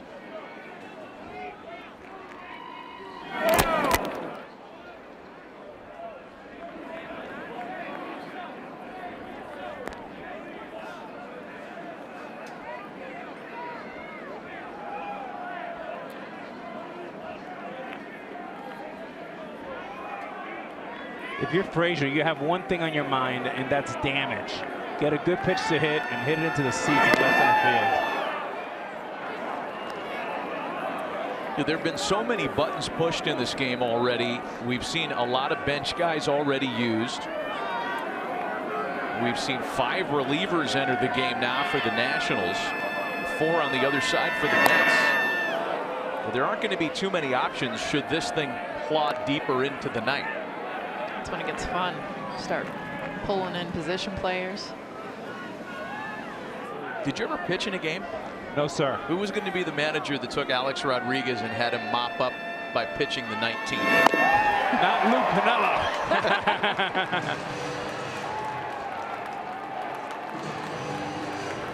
Full count to Frazier now. 3 balls and 2 strikes. Todd is the only Met to even reach base against the Nationals bullpen tonight.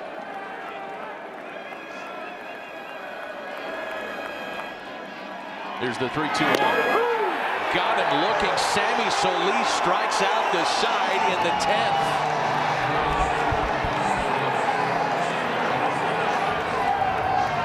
Another chance for the Nationals to win it walk-off style. Still a 5-5 tie.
A Bryce Harper 2-run shot and Adrian Gonzalez grand slam, a big part of the storyline. A very stingy Nationals bullpen has been another part of it, allowing Washington to pull even and get us to the bottom of the 10th inning. Back with Jessica Mendoza and Alex Rodriguez, Matt Vasgersian and Wilmer Defoe leading things off here in the Nationals half of the 10th.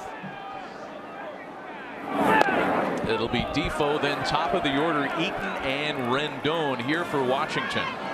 And yeah, that heater has been a place that Bryce Harper has visited often tonight. 41 degrees as we speak, and a mercury that's dropping quickly the deeper we plod into the night tonight.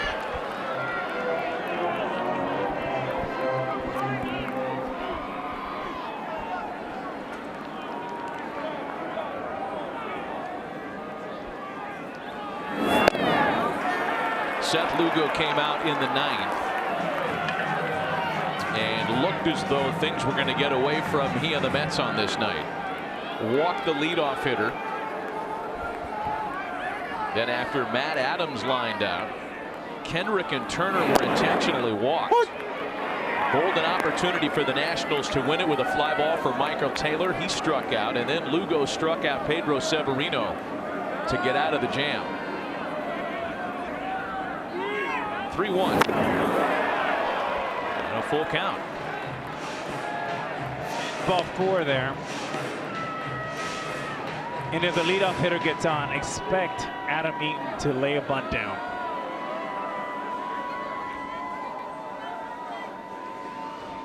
Payoff pitch. Got him swinging.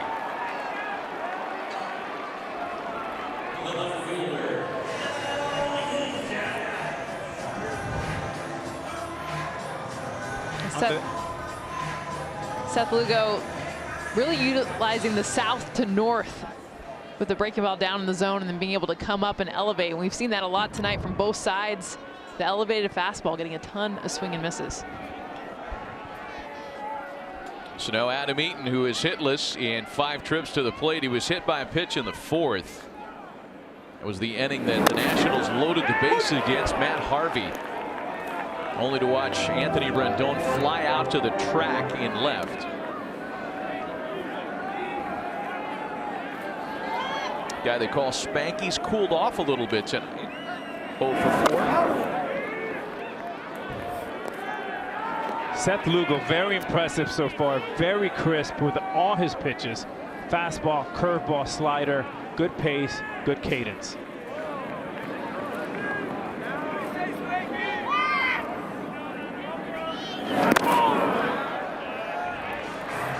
Rendon next, and then Harper.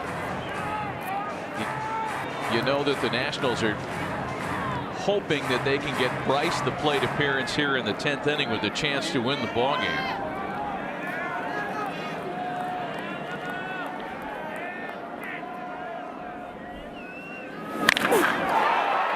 Eaton with the ball well struck the other way. Cespedes backing up on it to make the catch.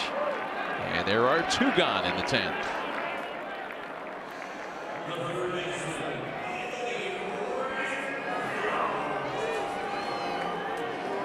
Well, it'll be up to Rendon now. He of the super refined batting eye. We have not seen the big time results from Rendon tonight. A 1 for 4 with the base on balls.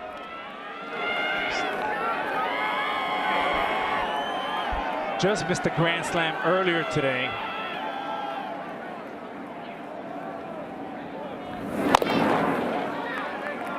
Anthony Rendon, as we mentioned, has a reputation well deserved for a terrific idea as to the strike zone. He doesn't swing and miss a lot.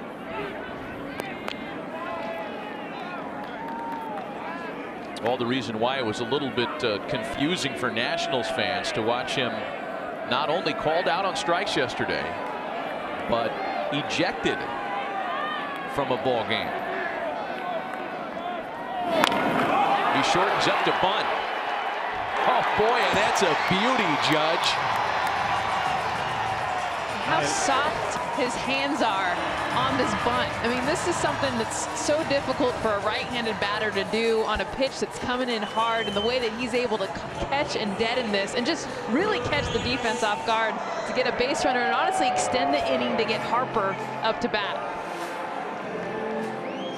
That is picture perfect. Off the end of the bat, nice soft hands. A little drag action from the righty.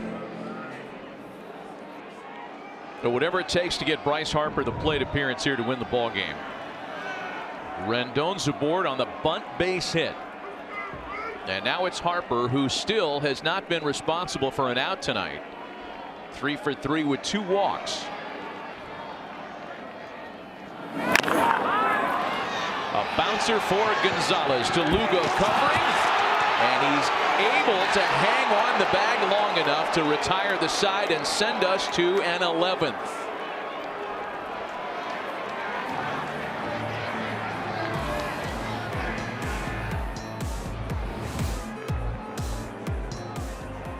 They're taking another look at this on the field as we take a closer look. Ball came out. Recovery with that right foot still on the bag. No conclusion has been reached on the field as of yet. It looked to us upon looking at it again. Watch Harper slow down though. Watch him give up on this play. If he runs this out, he's safe at first base. He slowed up the last quarter of that when he thought for sure he was out, pulled up, and why pull up in this situation in the bottom of the 10th? I get if it's a game where you're winning 9-0. He runs this ball out, he's safe, and this inning is extended.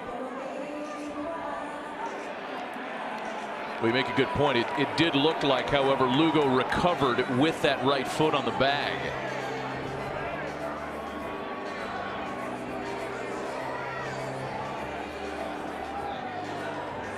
He's got control of the ball there. Yeah, he's out. Foot's on the bag before Harper gets there.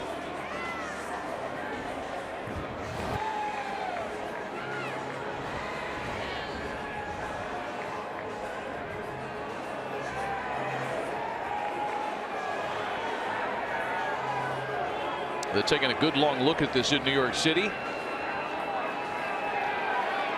And the call is upheld. We will go to an 11, still tied 5 apiece.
He was going to be out right off the bat. He hustles, gets about 3/4 of the way down, but watch him just pull up thinking, all right, I'm out here. Then try to accelerate, and at that point, he's out barely. He runs this thing out full speed, and this has been a huge point that I know new management has talked to Harper about is simple things like this, running through the base. And again, I get it, and if it's a game where you're up by a lot, but these are the times when you do run it out. And there was a big miss by probably half a step. So we play on to the 11th inning now. And as Drupal Cabrera, who has homered tonight, leads things off in the 11th. Sammy Solis, who was very impressive in striking out the side of the 10th, continues. Let me just throw this out there, too, because the replay certainly confirms what you speak of regarding Harper, Jess. Don't throw it to Alex right now, though, because he's got a mouthful of cookies. Yeah, I was going to buy him a couple minutes. Yes, I don't ask him a question. If that was another player, is it a big deal? And what I'm getting at is everything Bryce Harper does is so hyper scrutinized. If that's someone else, I think yes. Yeah. I mean, okay. I don't see Bryce. I mean, I see him as an amazing talent, and I love watching him play. But if that's Michael Taylor at the bottom of the order, if that's a pitcher, if that's anybody, it's the 10th inning. You have a chance to extend it. I think anyone, you just want to see him run it out. But you're right. I mean, Bryce does get a lot more attention, positive and negative, because of the type of player he is. Held to a higher standard. I guess it can all be seen as a compliment for somebody as wildly talented and so much better than the average major league player. Full count, 3-2. I would have been all over Alex. Oh yeah. Well, that was me running full speed though the whole way my last couple of years. You're getting thrown out regardless.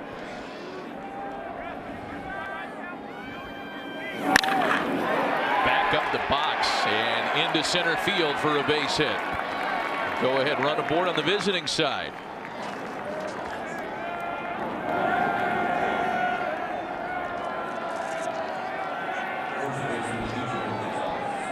Adrian Gonzalez has had a terrific night tonight on both sides of the ball. Grand slam on the first pitch of Rourke, and then defensively has been a game saver for the Mets tonight. Five-time All-Star, four-time Gold Glover. And with a chance to keep the line moving here in the 11th.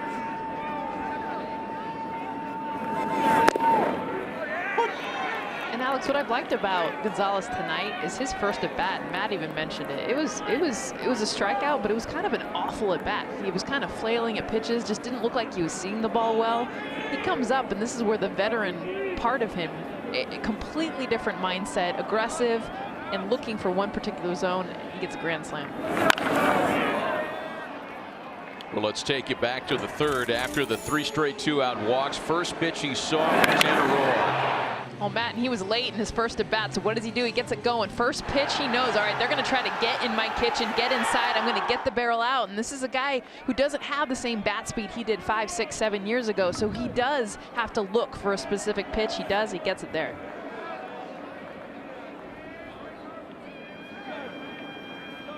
Well, Adrian Gonzalez last year just was not at his best. He had the herniated disc, a major contributing factor to his worst batting average season in over a decade. Hit only .242 last year, played only 71 games, was nowhere to be seen in the postseason, wasn't healthy, wasn't around.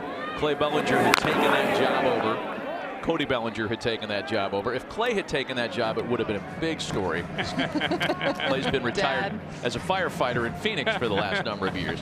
He pitched. But what the Mets have got for major league minimum is a lot more than what anybody saw in LA last year. This guy is still one of the better hitters in the league. And Matt, to your point, a terrific defender and a chip on his shoulder. He still wants to show the world that Adrian Gonzalez can still play baseball, and tonight he's done just that. And that one gets away from Severino. Cabrera to second. A wild pitch puts the go-ahead run into scoring position.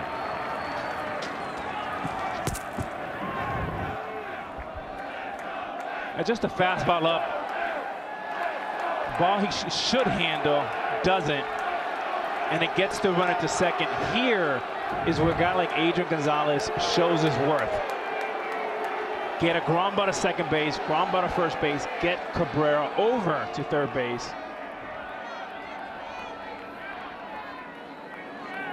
Yeah, this will change the nature of the 2-strike at bat now for Gonzalez. Another one that gets away from Severino. The throw to third this time is in time to get Cabrera. Cabrera asking for the replay immediately. Mickey Callaway wants to get word from his clubhouse. The throw beats him there, that's for sure. He'd have to get under the tag because Severino does a nice job keeping this ball in front of him, getting the ball quickly down to third base. I think it's no doubt about it. Yeah, I don't. Good tag by Rendon. Or is it? Did he get that left foot in there? No, I think he got him. And what an unconventional double play for the Nationals. A big turn of event. Strikeout and a caught stealing. And it's in a much less hairy situation now that Travis d'Arnaud bats with the bases empty and 2 gone. And I like aggressiveness with base running, but that's one where you do have it in front of you. And to see once Severino blocked it, even if it got away from him a little bit, it's a hard out to make. Breaking balls in for a strike, and d'Arnaud's behind 0-2.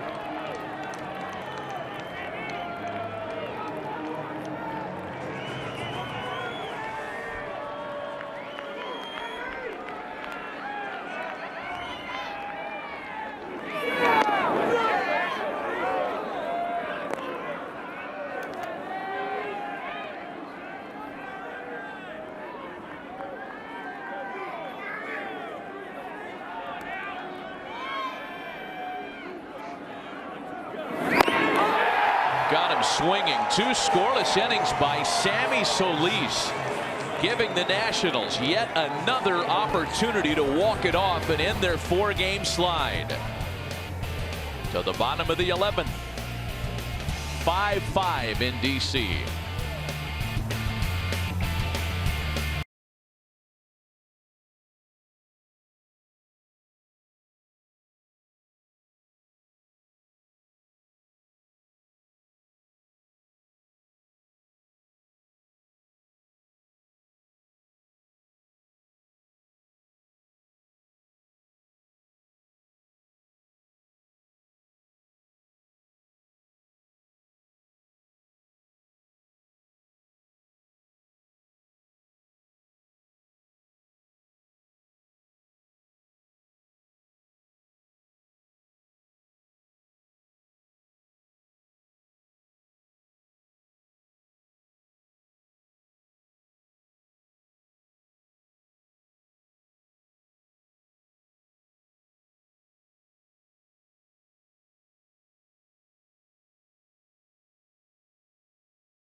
In D.C. Some of the big stories in baseball this weekend, well, maybe the biggest was today. A's visiting the Angels. Shohei Ohtani's second start.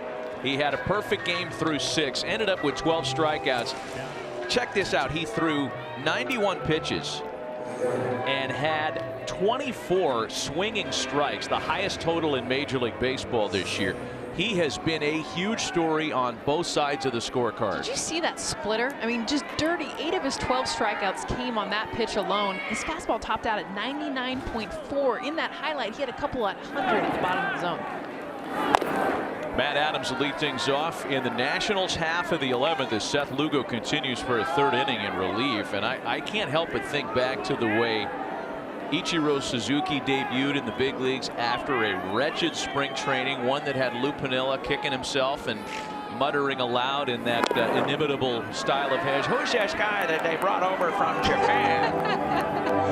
I don't know why my Lou Piniella sounds like Chief Wiggum from The Simpsons. It just does. But Ohtani as well, right? There were questions after the spring. I mean, there were a lot of questions, but not just a domestic story. There's an international story, and not just a baseball story. This is an all-sports story. This guy's the real deal. It's so exciting to see him. I cannot wait to go to Angel Stadium and watch him pitch and hit. We've got him in a few weeks. We don't know if he'll be pitching or hitting, but we have the Angels taking on the Yankees. Hopefully one or the other. 2 balls and a strike to count to Matt Adams. You know, his struggles in spring training were a big story in the media, but within the Angels organization, I had people there, including Mike Trout, telling me he's going to be fine. This guy's talent is off the charts. Alex Putterman, a writer, tweeted out, right now he's got more home runs than Judge, more strikeouts than Scherzer.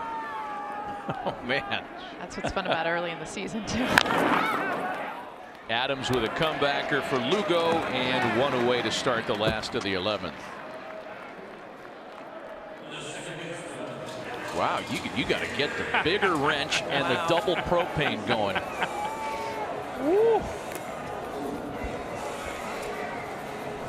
Would this be cold enough? And again, the latest temperature check was 41 degrees and dropping.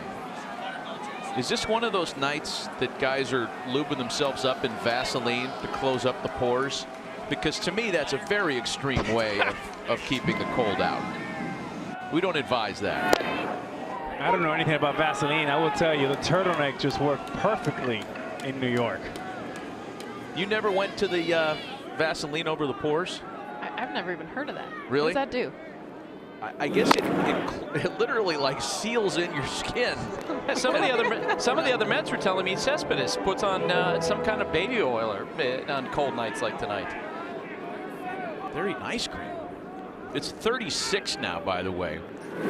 Dropping quickly. Yeah, and it's Alex's fault because during the commercial break, he mentioned 20 innings. Well, I was excited because I was eating a chocolate chip cookie. Hey, Buster, going back to Ohtani, what an incredible economic deal for Artie Moreno and the Angels. To think they're getting this type of value for what they paid, unbelievable. Yeah, because he came over now rather than wait 2 years. The most he can get is, and the Angels have about $3 million invested in him. And look, he comes over with a lot of questions and people not sure how it's all going to work out. The Angels are evaluating it week to week.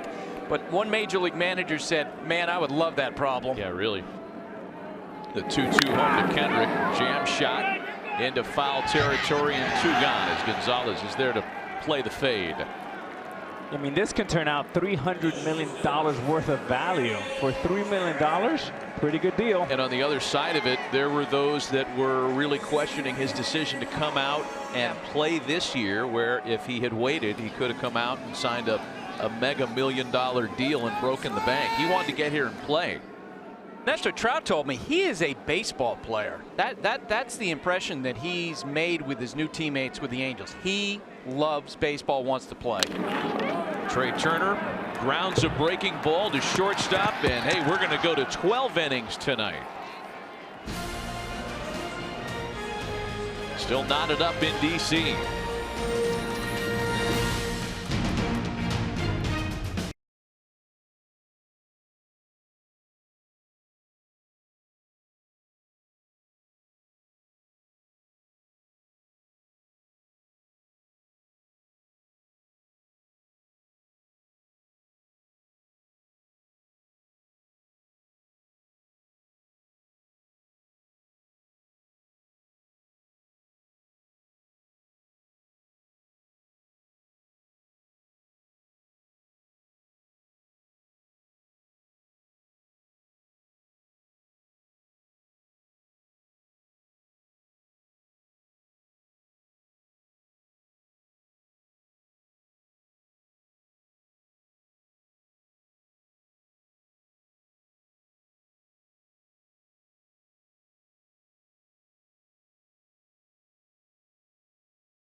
Heard more than a few fans from sticking around and enjoying themselves tonight. Hey, weird stuff today between the Diamondbacks and Cardinals.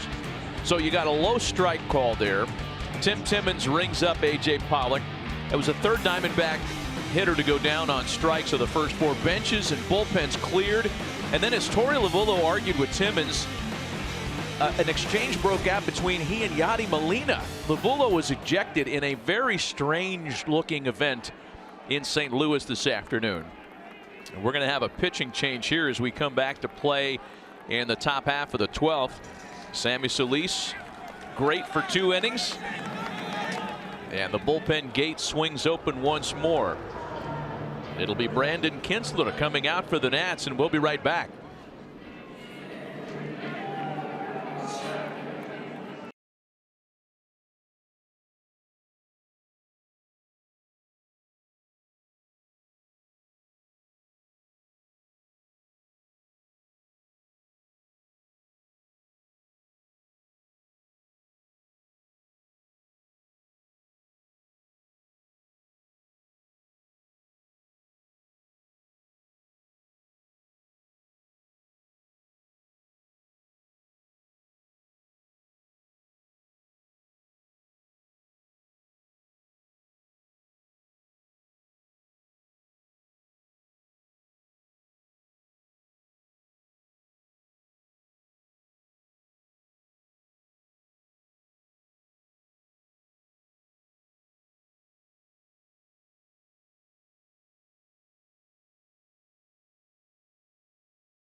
5th in a row. The Nationals trying to pull themselves out of a 4-game slide.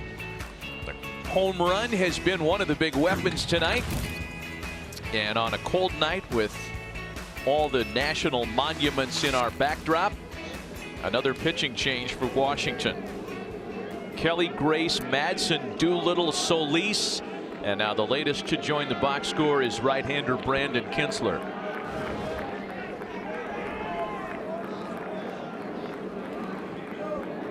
In an ideal world, Dave Martinez does not have to call this number tonight. He would have preferred giving Kintzler a day, but born of necessity, Kintzler will in fact pitch, and he'll do so to the pinch hitter Juan Lagares. He's struggled in this series. His last 2 outings, you saw the 18 ERA so far this season, but this is not the story of what Brandon Kintzler was last year. 29 saves. Came over to the Nationals, good sinking fastball. But when I've seen him struggle is when that fastball starts to get up in the zone. That's when it starts to get hit. Lagares, Rosario, and Conforto for the Mets. A ball and a strike to count from Kintzler.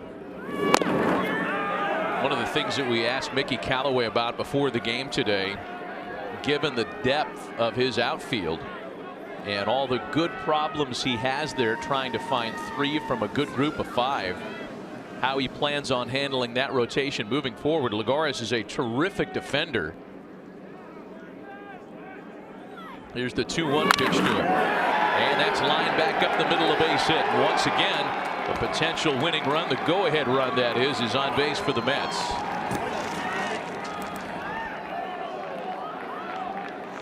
Go back Thursday in the 7th inning, bases loaded, 2 outs. Score Mets 4, Nats 2. Brandon Kintzler was pitching against Jay Bruce. He hits a grand slam. I talked about that sinker. If it doesn't get that downward movement, hangs up in the zone, that's when he gets beat. Jay Bruce took him deep, leading the Mets to an 8-2 victory. Expect the bunt right here with Michael Conforto on deck. It is Ahmed Rosario who's hitless tonight. 3 strikeouts for Rosario. His first real kind of hiccup on the year. He had hit safely in 4 of his first 5 starts to begin the season. He does shorten up and bunts it foul. We were talking about this last week in Los Angeles, guys. Last year, there were fewer sacked bunts in Major League Baseball than in any previous season when that particular stat has been tracked. It's become a diminishing art, a lost art, if you will, and a diminishing skill set in Major League Baseball. It's a lot of it because of the data. It'll show basically the difference of a runner at first with no outs and a runner at second with 1 out. It doesn't show that. It actually shows you have more production if you hit away with a runner at first base than you get with a runner at second with 1 out. And on that first try, he was late, so he's getting it out there early. All you need to do is just tap it right to first base and get that man to second base. Do not try to be too fine here.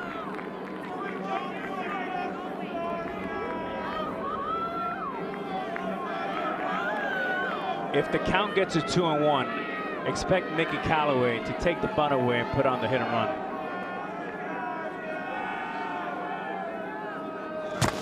A couple of check-ins at first base on Lagares.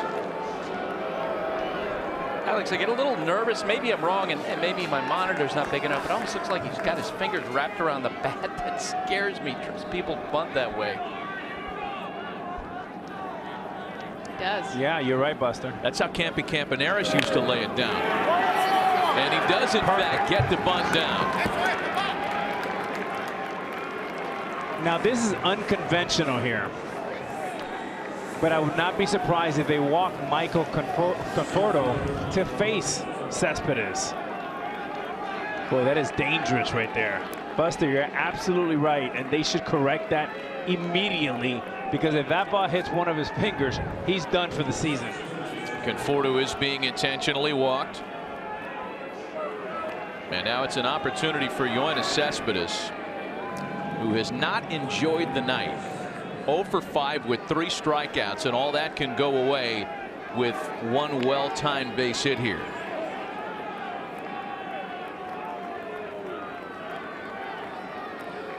Yeah, he's due for a base hit here. And remember, you guys have been talking about how Kinsler's strength at sinking fastball against a great low ball hitter.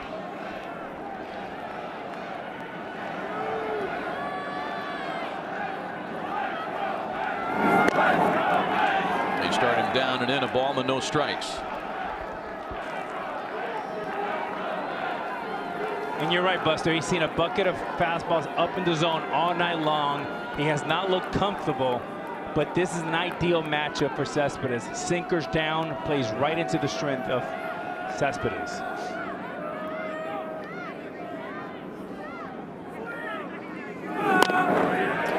Well, the numbers back up what Buster brings up. The fact that Yoenis Cespedes is one of the most prolific low ball hitters in the game. StatCast powered by AWS. 563 slugging percentage against pitches in the lower third of the strike zone or below.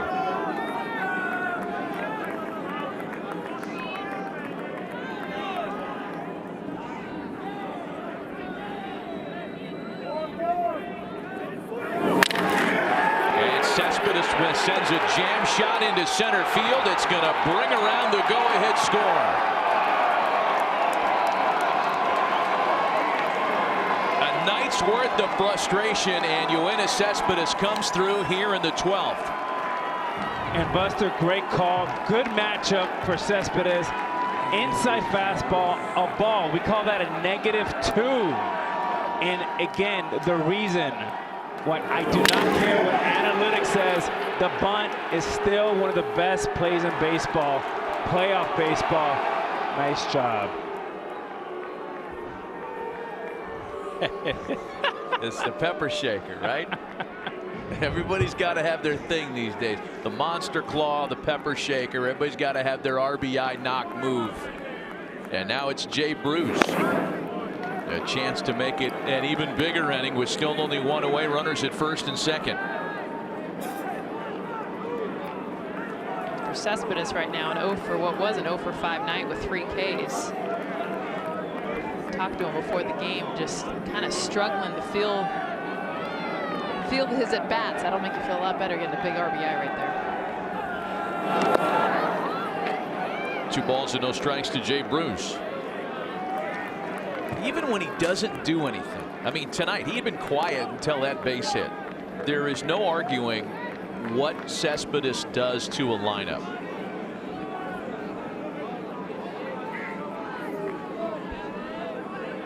What I like about the Mets and the way they're playing early here is 3 strikeouts for Rosario, executes the bunt perfectly. 3 strikeouts for Cespedes, potentially game-winning RBI. 2 balls and a strike.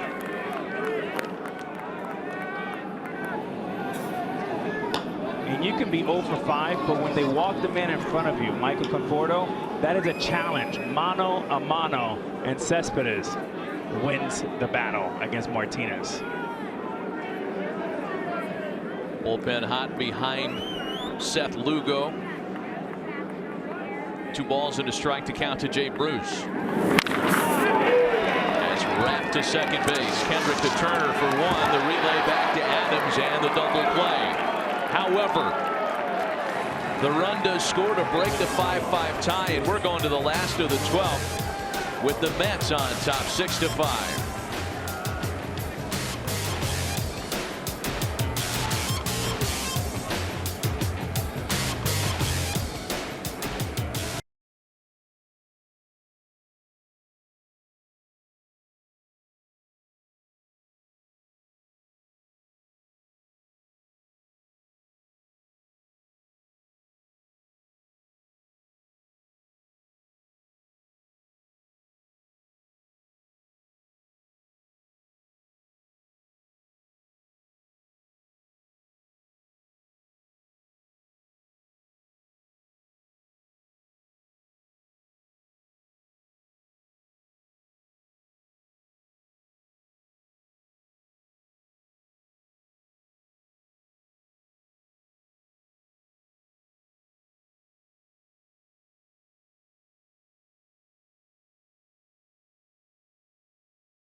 That's stuck. Welcome back inside the broadcast booth. Alex trying to stay warm with snack foods. Zoom in on his mic right now. Like the crumbs, cookie crumbs, we got chip crumbs. Just don't pay attention to the Doritos on the mic, because we have a run that has scored in this game, friends. And that means that the Mets have a chance to close things out in the 12th. Get out of here with a sweep and keep the good feelings going to start the 2018 season. Jacob Reyes will make his 10th appearance already. That's 10th career appearance, as Matt Reynolds is the pinch hitter for the Nationals.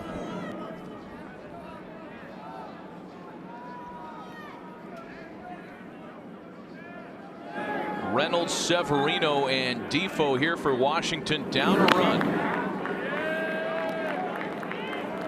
We made this note earlier, and it's kind of punctuated itself now that the Mets have the late lead in the last of the 12th inning. Entering the series, the Nationals were undefeated when the trio of Kinsler, Doolittle, and Madsen all pitched on the same night.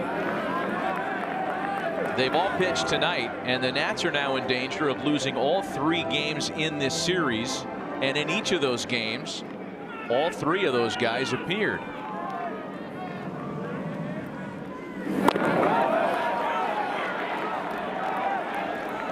Three balls and no strikes. And you should have the red light here, taking a strike, maybe even 2 strikes.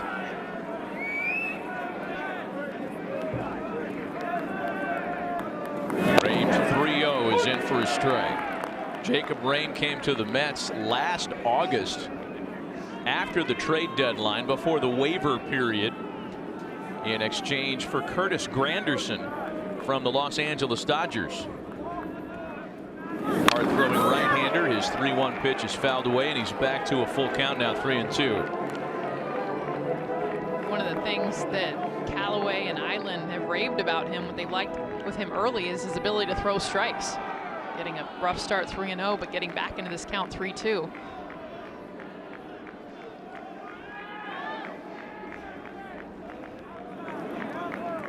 Payoff pitch. Sharply struck to third. Frazier picks it up. Boy, that's a big comeback type at bat for Jacob Reyes after falling behind 3-0.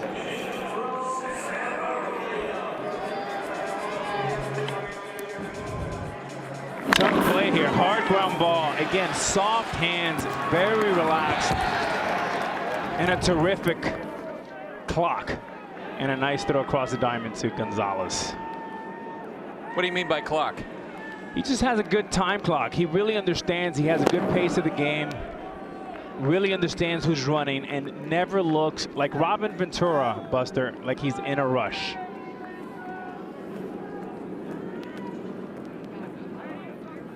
A ball and no strikes to Severino to 2-0 now. So Reyes falling behind back-to-back hitters.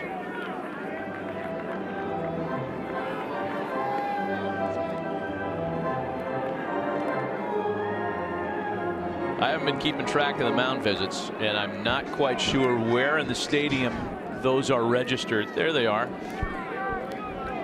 Oh, yeah.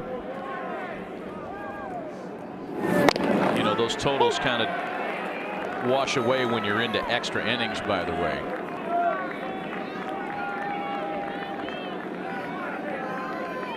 One additional mound visit per extra inning. And once again, Reyes comes back in the count. It's 2-2 now. I don't think anybody's come close so far through a week and a half's worth of play to exceeding the mound visit edict. Got him looking.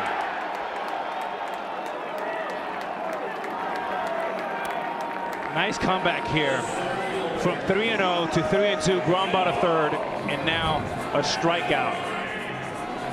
Getting some confidence and looking a lot more comfortable with the strikeout right there. Fastball inside mid-90s. Here's Wilmer Defoe now, and on this occasion, Reyes starts with a strike.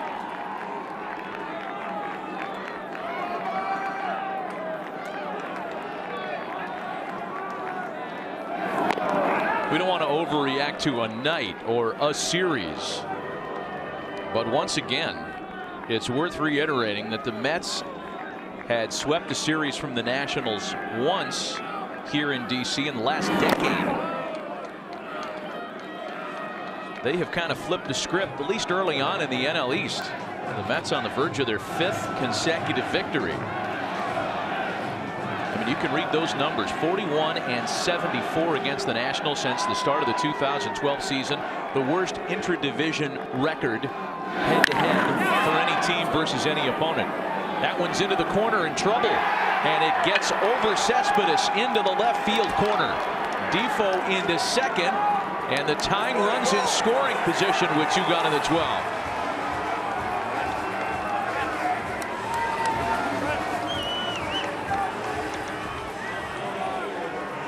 And Cespedes playing a bit shallow, 2 outs.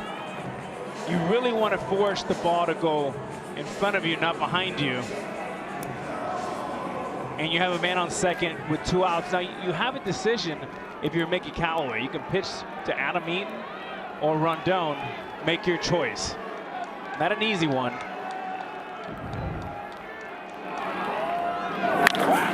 First pitch to Eaton is fouled away. Well, this part of the order, Eaton and Rendon, have combined for 2 hits. Both of them belong to Rendon. Eaton drawing an 0 for 5 with a hit batsman in there tonight. Just playing with fire every time these guys come up. Rendon and Harper with runners on. A good block that time by Travis d'Arnaud.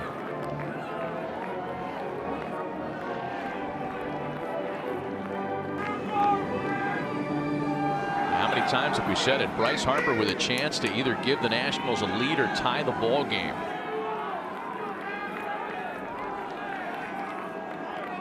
He's in the hold behind Rendon, and it's 1-1 to Eaton. Nationals down to their last strike tonight.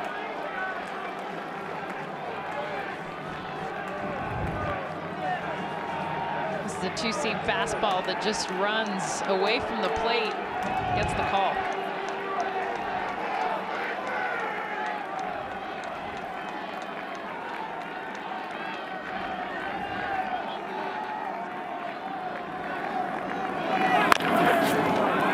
Ground for Frazier, and a low throw picked out by Gonzalez means that'll do it tonight. The Mets bounce back. They grab one in extra innings, finishing off a sweep. New York has won their 5th in a row to begin this season. Terrific night for Gonzalez. Home run, grand slam, terrific defense, and ends the night with a nice pickup. One of the best starts in Mets franchise history gets even better after an extra innings victory tonight. Coming up next, it's Sports Center tomorrow at 7 p.m. The Brewers battle the Cardinals in St. Louis. For Alex Rodriguez, Jessica Mendoza, and Buster Olney, Matt Vasgersian saying goodbye from Nationals Park. The Mets have made it 5 in a row after sweeping the Nationals in D.C. Now let's send you to Sports Center.